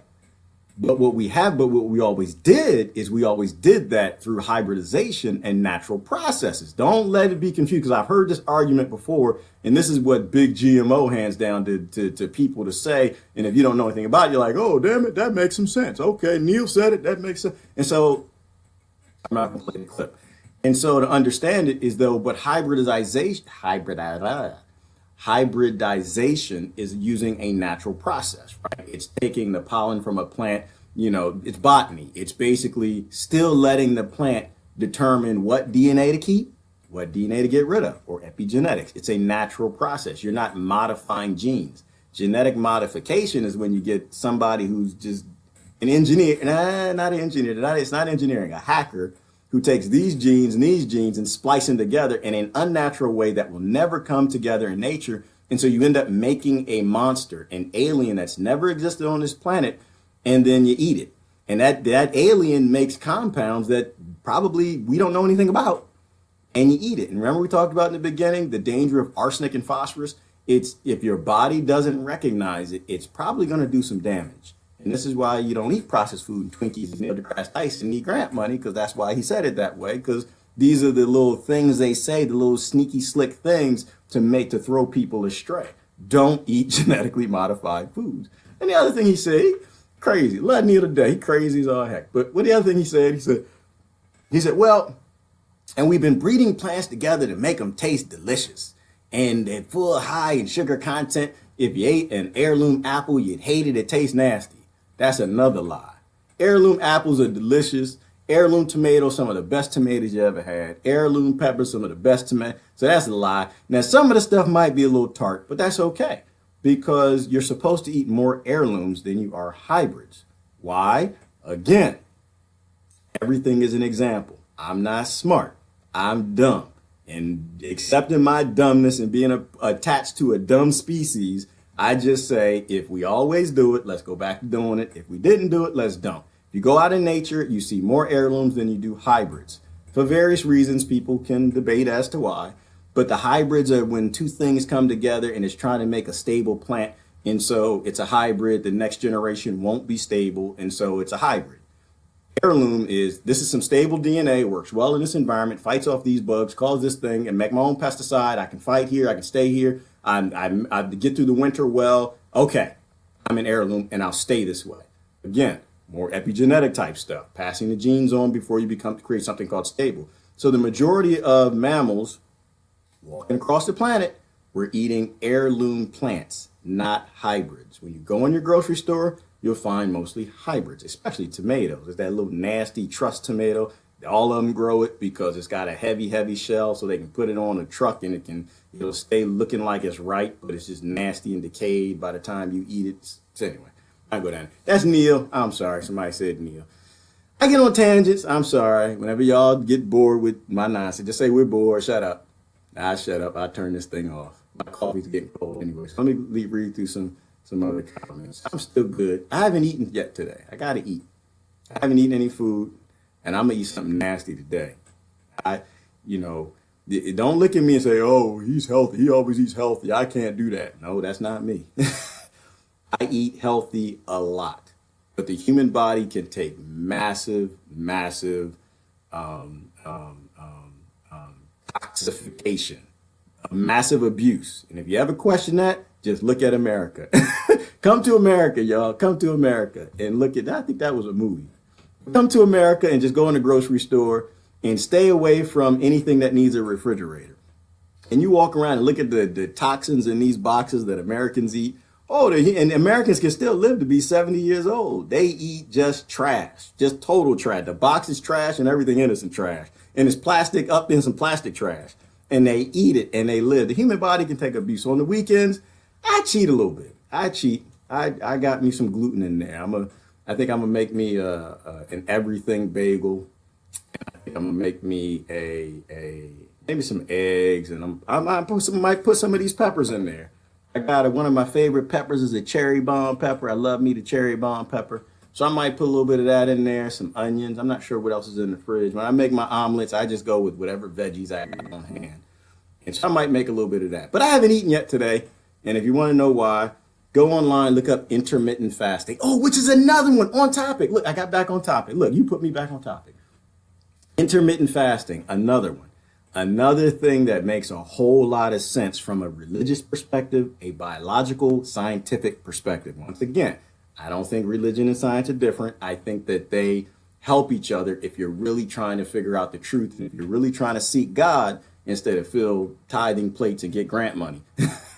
So the extreme scientists, you push over there, extreme religious people over there in the middle, we can find out some truth. So intermittent fasting, spot on.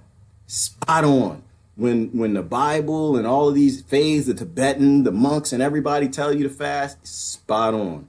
When Dr. Sebi and these guys, when they found out the only guy who cured AIDS and cancer and sickle cell anemia and diabetes, all the other things he came up with. I mean, other doctors do it too, but he's the one who took out the ad in New York, the New York Times, pissed off the 1%. They tried to put him in prison. He proved he did cure all these things. That guy, Dr. Sebi, look him up.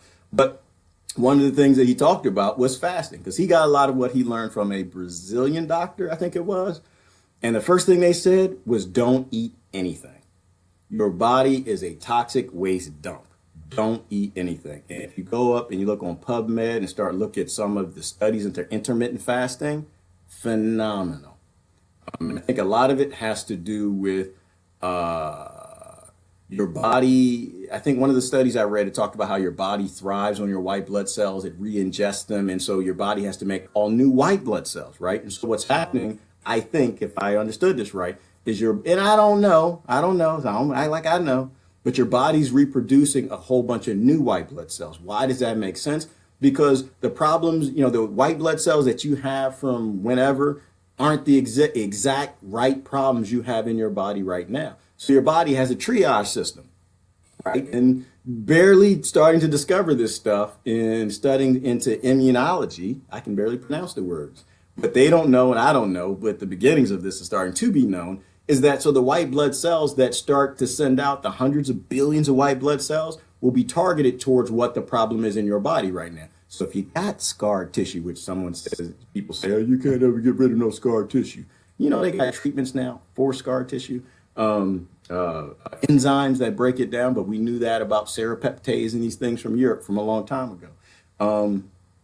So when you fast, your body redevelops these white blood cells that are more targeted percentage-wise to the actual priority problems in your body. So what's killing you right now? So you don't need white blood cells to fight the flu that you had 2 years ago. You need white blood cells to fight whatever's going on right now. And I kind of mix some of the scientists up. I'm not a specialist in any area other than robotics and software engineering and stuff. But so fasting is a great thing. So another thing that some ancient creature came down here with a bag. Let's show the man bag. Y'all see the man bag? Y'all didn't see the man bag. Come down with a man bag. See, this is the ancient. They had man bags. Y'all don't be hating on man bags. Y'all don't be hating on my alternative lifestyle friends. Shut up. And most of them didn't have man bags. That's just some prejudice. Anyway. In fact, the only man bag I know is the straight guy. He's a heterosexual, but he got a man bag. So don't hate on the man bag. So they had the man bags, and then that man bag might be a little thing that says, make sure that these stupid human things fast. So no, I didn't eat yet today. I am going to eat. I took 10 minutes to say that. I am going to eat, but I don't worry so much. I eat when my body wants to eat. Right now, my body doesn't want to eat. My body wants to just hang out, drink coffee, and like discover things, go down these little YouTube holes and see what my friends are talking about and see if I can't learn something. And I get hungry, don't worry. It'll let me know, like, all right, damn it, hit stop. You gotta go eat. But in the meantime, I listen to my body. It's important to listen to your body. When you start eating healthy, one day I'll tell you all about going vegetarian. One of the things that I discovered is when you actually start to eat the things you're supposed to eat and avoid the things that you're not, the things that have the synthetic chemicals and the compounds mimicking the things in the natural fruits, the vegetables, the strawberries, the things that make your mouth water, you become more in tune with what you're supposed to eat and what you won't. There were times I could drink a whole bowl of cow milk, plus blood and all, because y'all know that's in cow milk, right? I could drink a whole bowl and I would eat my cereal because as a kid, I would drink the whole bowl. If I did that now, I would throw up. I can't go anywhere near cow milk because I think my body is more in tune with what it's supposed to eat and what it's not. It's not being tricked by all these hormones and chemicals and all of this crap. My natural reward system is slowly going back to being human from being 1% corporationism, whatever that might be. Eating chocolate, weird things, like something I discovered like 2 weeks ago. Well, 2 weeks, when was Halloween? So all the kids didn't eat the Halloween candy, and I was like, oh, damn. I was hoping the kids would come get all this candy, but it was too much candy. So I had some Snickers, and there was a whole bunch of stuff I won't eat. I won't go anywhere near. The chocolate stuff, might kind of be made with some cacao, so I'll eat that. But I had Snickers, and there were the Reese's little peanut butter cups. I can eat a Reese's peanut butter cup, and I feel okay. I eat a bunch of them, I feel sick. But I eat one little one, I'm good to go. But the minute I eat a Snicker, immediately my body starts doing stuff, making sounds, things start, you don't want to be around me. My body lets me know right away, you're not supposed to put that in it. So you got to be in touch with your body. Definitely want to be in touch. Start heading down that holistic path. All of this is related, y'all, when you start talking about truth in religion, truth in science, truth in astrobiology, truth in politics. Well, it's not politics. It's just like respecting human life, truth and health and holistic. It's all related. If you don't know the truth, you're not strong and healthy, and you don't have a scientism approach to religion and what's true in your life, and diagnosing, root cause analysis, critical thought. It's all related. If you miss any of it, you could miss all of it. So it's all related. You got to get healthy. Please think about eating healthy. Start living a little holistic. Lean towards natural medicines. Let me see. I'm sorry, I missed some of your comments. I'm sorry. Some of the comments when they're long, I can't read them. I'm sorry. I come back. I read them later, but I just kind of look for short to the points. I can't really click on see more and go through it in deep. I don't have the technology for that at the moment. Let me see. I didn't see that movie. What's it called, Deborah? Arsenic and Old Lace. Okay, I didn't. I might have seen it, but all this gray that's coming out of my face, it really works. It's not like it's not fake gray. I don't spray my beard gray. Like, it's real gray, so my memory's not as good. I've seen a lot of old stuff. We used to watch stuff on the Betamax. Y'all remember the Betamax?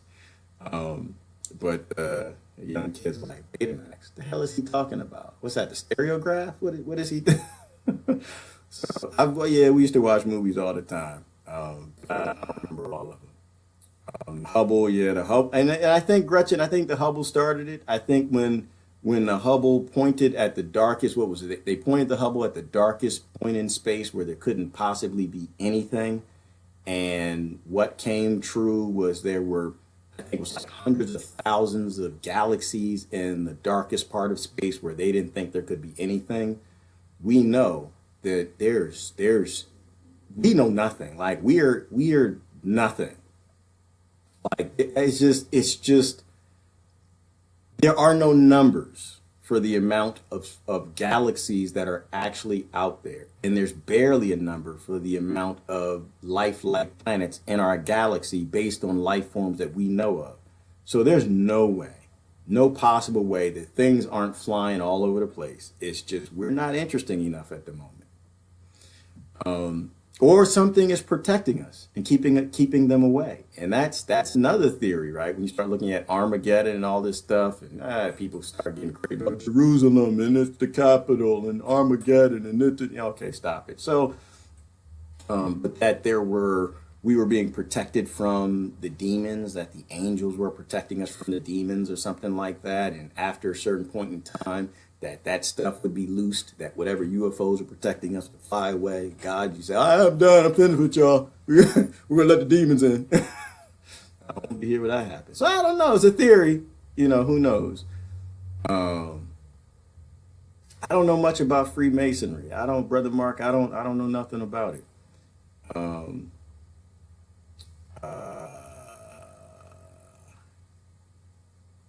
You know what?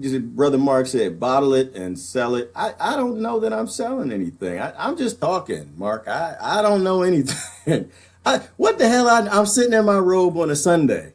On a Saturday morning, 2 weeks from Christmas. I should be out buying some presents and stuff. I'm just sitting in my grow room, making peppers, about to make me an omelet, drinking coffee, talking about some aliens. So I don't know nothing, Mark. So this is why I think they don't bother me. They don't delete my videos because they just like, oh, he crazy. He crazy. So they don't care. So I'm just talking.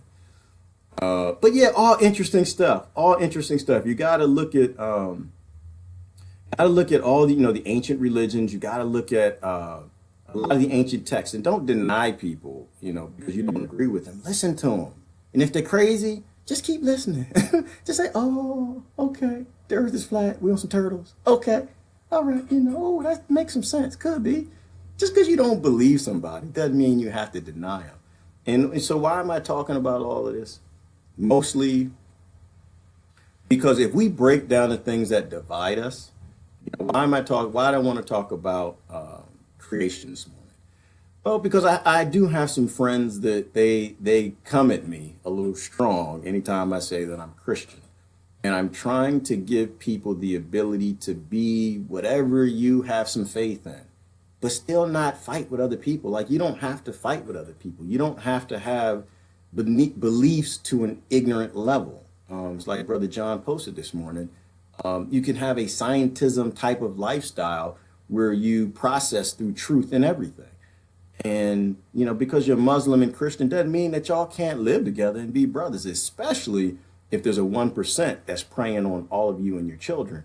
And so creation, I think, is one of those things that people, they want to fight over. And I don't personally, I mean, and I could be wrong. You can post something and tell me that I should be fighting over creationism too, but I don't see any real big difference in any religions and any science. Now, if you believe them to an ignorant, this ain't oxygen, it's something else that I'm breathing, well, yeah, there's a lot to debate about because you know everything. But don't talk to people that know everything. Like I said, just listen to them. Oh, yeah, okay. And I don't mean to be picking on you flat earth people. I love y'all to death. But when you start believing stuff that's kind of far out of my realms of understanding, then it gets a little hard. So I don't hate on you. I just kind of walk away out of the conversation. But find less reasons to fight with people. If whatever you do, whatever you talk about, however you live, wherever you go, if it divides people, don't do it. We don't have time for that. Like, this is, someone just posted a minute ago, we don't have time for the fight. We don't have time for any of that. You know, this is a time of love.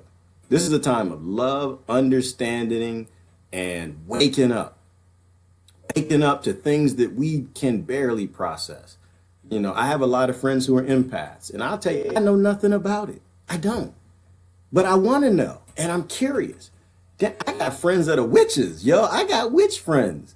And I'll go and try to pay attention and learn something because I'm convinced I don't know it.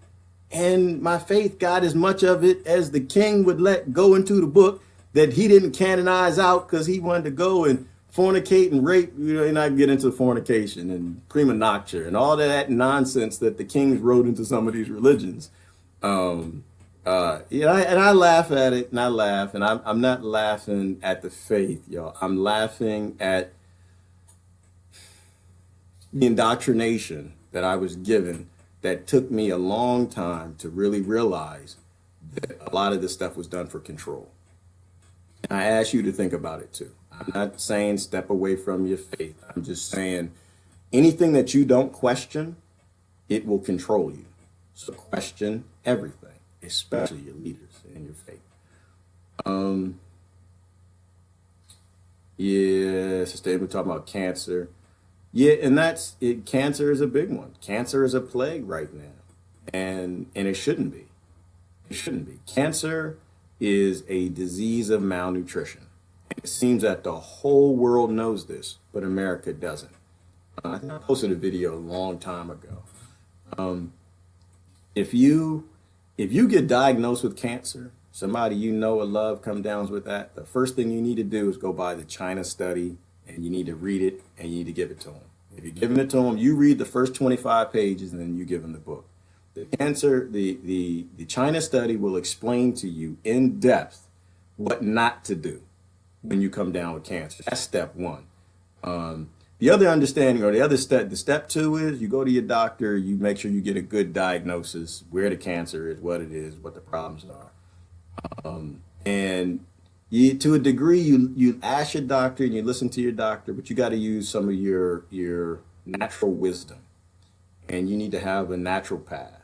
Everybody needs to have a doctor, a natural path, and an herbalist. If you can get an herbalist, and your first approach is to solve this in a natural way.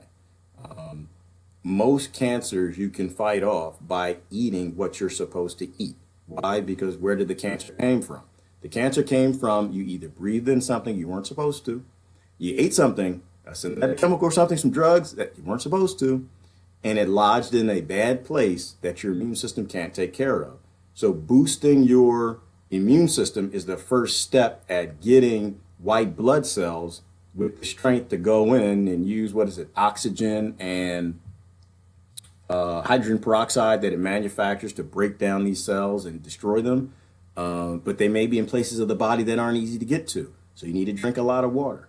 But I'm going to stress, get to a natural path and say, I have cancer. I have this kind of cancer. what the heck can I do? Always go to a professional. Almost every state now has certified naturopaths.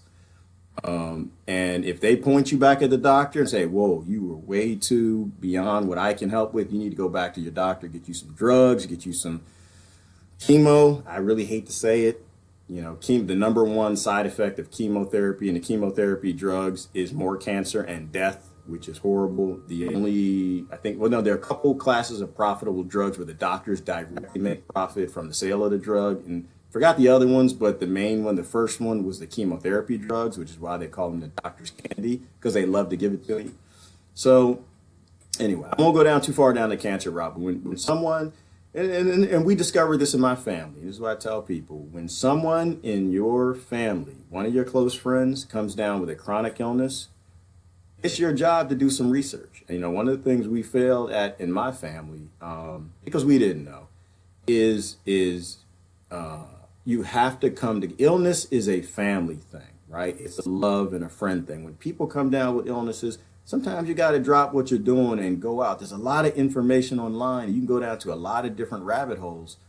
So I lean on people like Dr. Greger, Dr. Oz.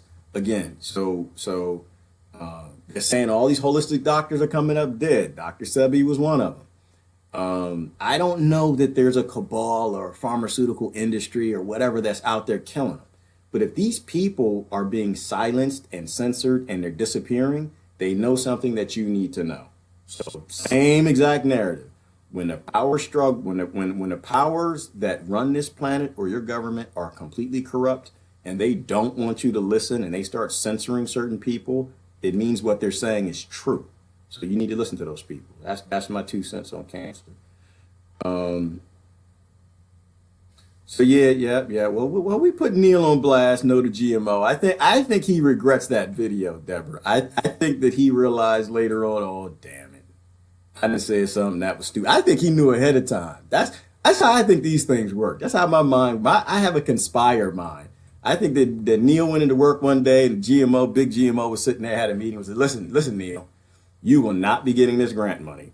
You will not keep this job because the funding to, where does he work in New York, at the Astro something university or whatever, you will no longer work here because we're getting funding to the tune of 50 million for whatever project and whatever, blah, blah, blah, blah, blah. If you don't say something positive about GMO, and here are your choices. And he looked at the choices like, nope, that's stupid. Can't say it. Nope, that one's dumb. Can't. The third one, it's going to make me look dumb, but I won't look too dumb. And he said it because that's just how it works. Oh, okay, Sister Christine, you getting your vegan cheese? That's good to go. I'm a little scared of vegan cheese. I am. Well, the processed stuff. I had my little Daya vegan cheese. I was eating it, putting on my food. I said, it kind of tastes kind of good. One of my friends called me, was like, you know, there is, what's in the Daya cheese? Titanium or something. It was something great. I was like, what the hell would y'all put that in cheese for?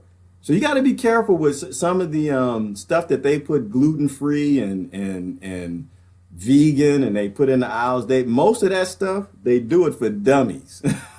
If you want to be healthy, you got to make your own vegan cheese. It's not hard to do. You can make it with nuts. It's very easy to do. But be careful with some of those vegans because the food industry, look at Michael Pollan. Michael Pollan is a smart dude. He'll tell you a lot. Wrote a whole bunch of good books about the food industry. They are sneaky. They lie like you wouldn't. They might lie more than your politicians. Brother Robert said, every time I watch you, I get hungry. Make food, however, it's not anywhere near as healthy as what you eat. Well, I'm not sure why that is. I get hungry when I watch Me Too. I don't watch me. I go back and I look at y'all's comments. I try to remember what I said when y'all were saying something. I don't want to miss anything intelligent. Yes, we are naturally geared, Emily, to intermittent fasting. Absolutely. Yerba mate helps you. Okay, I never had yerba mate. I'm familiar with yerba santa, but anything natural. Every plant that climbed out of the ocean, crawled out of the ocean, they made a choice. They said, we're going to help these human mammal things and we're going to give it something healthy so it'll eat our seed and plop it out in a pile of warm poo 50 miles away so I can populate the whole planet, or they climbed out of the ocean and said, I hate mammals, I'm gonna grow some thorns, I'm gonna make poisonous berries and poisonous leaves, and I'm gonna try to poison the hell out of these things because I hate humans. So, and yerba mate and yerba santa are one. I think yerba santa was used for a lot of chronic lung diseases. That's why I'm familiar with it. People buy alternative milks now. Yeah, alternative milk is good. I like the rice milks. I like the coconut milks. I like the cashew milks, and they got mixtures in between now. Be careful with the cane sugar. They put a lot of sugar in some of them. And Claudia put me on to what's Cannabis brother's name? Cannabis has a brother. Marijuana has a brother. His name is I can't believe it. That's the only problem with not eating, because you don't eat, your brain doesn't hydrate, you can't think of things. It's on the tip of my tongue. Y'all know what I'm talking about. The sativa brother of cannabis. That milk. I say it that way. Cannabis's brother. That milk. That's some good milk. Hemp. There you go. Hemp milk. Hemp milk is hemp milk is delicious. Hemp creamer is out of sight. You know what the health? Yeah, what I think everybody should watch. What the Health, Gretchen? I never watched it. I'm already scared, girl. I don't have to watch it. I done watched Forks Over Knives and all this stuff. I watched enough of it to a point where I was realizing, damn it, I'm not going to the grocery store no more. They're trying to kill me. And so I don't even go to the grocery store. I make as much as I can. I grow as much as I can. I hear people tell me about What the Health, but there's so many things I got to watch, girl. Like my inbox is always full of some videos to watch or some lectures or something. So I don't have any time. Like, yeah, I already know they're trying to kill us. I don't need to watch that. But if you're not aware of all the ways the meat industry and the grocery stores are trying to kill you, you would think the pharmaceutical companies own them. So you need to watch What the Health. Gretchen is spot on right from what I hear of it. All right. I pushed it on long. I know, Buddha, you got to go. Have a great day. I'm going to go to the bottom, see if I missed anything. And then I'm going to try to get me some food this morning. Yeah, they were chili peppers. They were some red chili peppers. I think they were red chilies, Brother Don. I think because I had red chilies and I had Peter peppers and I had this delicious pepper. I forgot the name of it. IJ Dulce. Oh, delicious pepper. I got a couple of those growing, but I think that one was it was a red chili or it was a Peter pepper. I grow Peter peppers for fun. Y'all ever heard of Peter pepper? Okay, I'm not gonna show you. I grow Peter peppers for fun. They're delicious, but they're funny too. In fact, Peter peppers and cherry bomb pepper. Cherry bombs are my favorite. These are cherry bomb right here. I love cherry bomb peppers. I grow these guys. Delicious, but not this one, because if you look at it, Brother Don, it's already getting its sun. It's already being eaten into or breaking down or something. I left it on the plant too long. It is a little guy, but it's got a bunch of seeds in it. You want to grow your own peppers, just take this thing. I'll put it in a paper towel. I'll let it dry out for sometimes a month, a few weeks, whatever. It'll just completely dry out. I'll stick it in the fridge, and I'll plant those as my peppers the next year. All right, let me speed down to the bottom.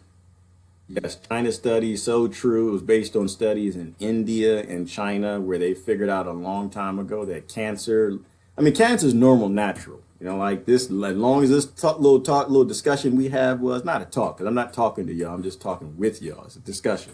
As long as this discussion we've had, our bodies have made tons of cancer cells. Cancer is normal. It's just epigenetics flipping things, and every now and then flip something the wrong way. So, oh, nope, we can't do that. We need to target that cell for death. Go kill that thing.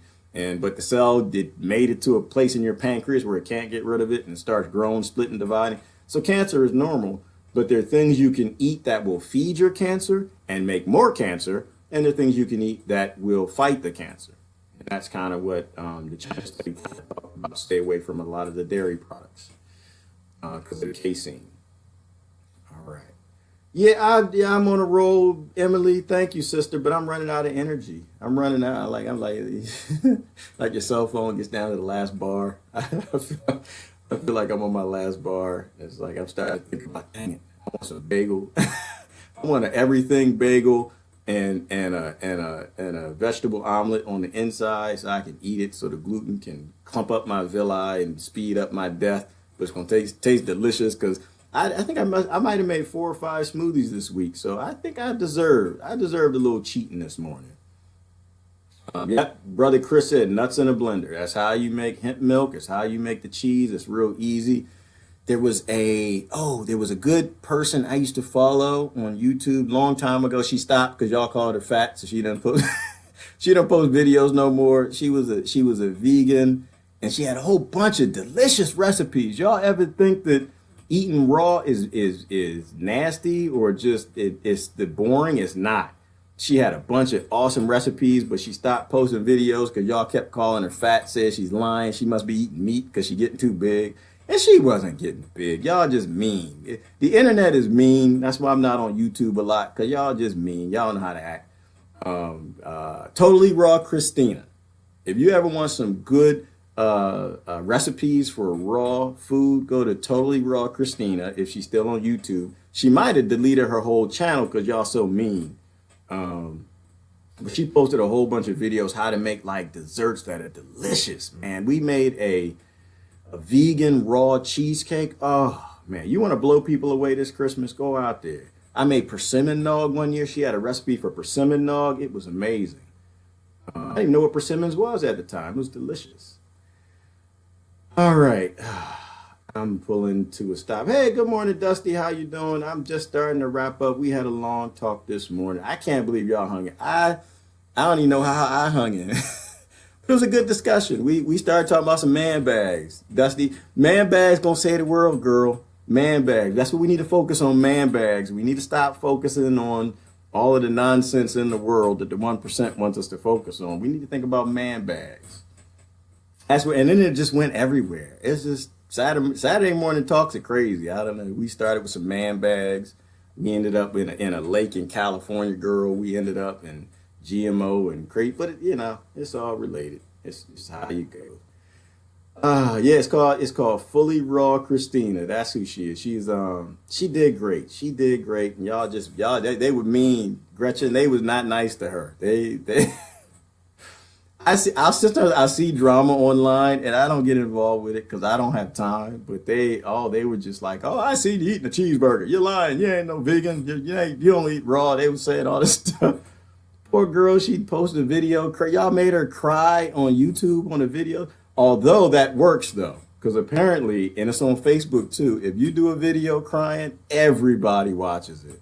We are some drama loving junkies. I don't know why, but because I do it too.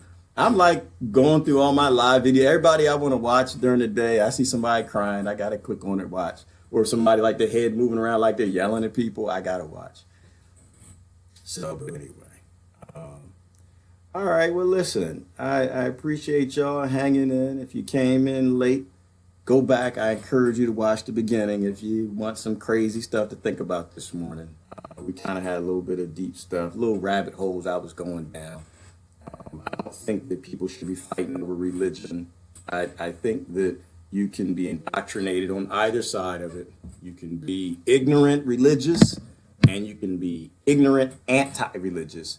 And our goal is to stop being ignorant. Our goal, we got a world to save, y'all. We have a planet to save. Well, actually, no, we don't. No, take that back. I'm sorry. We don't have a planet to save. Planet's gonna be fine. We gonna die. We all gonna die. We gonna die. But the planet's gonna be fine because when we're done, the planet's gonna start back over. They're gonna take them little balls. Where the balls at? God, a Buddha, Gita, whatever y'all call that God thing right here.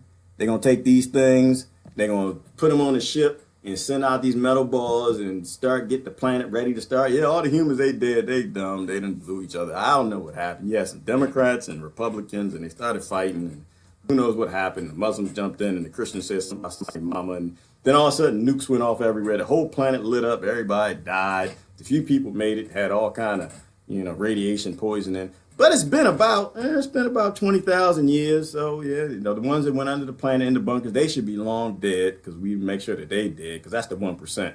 They would, let me tell you something. You know what's crazy is they actually, everybody who died first, they actually paid this thing called taxes. So the 1% Democrats and Republicans and Saudi Arabian government and the African governments and the Russians and Putin, and they all could build massive bunkers so they all could go underground. And they did pretty good. It was crazy. I mean, they were the dumbest ones. They died first because they all died when the nukes went off.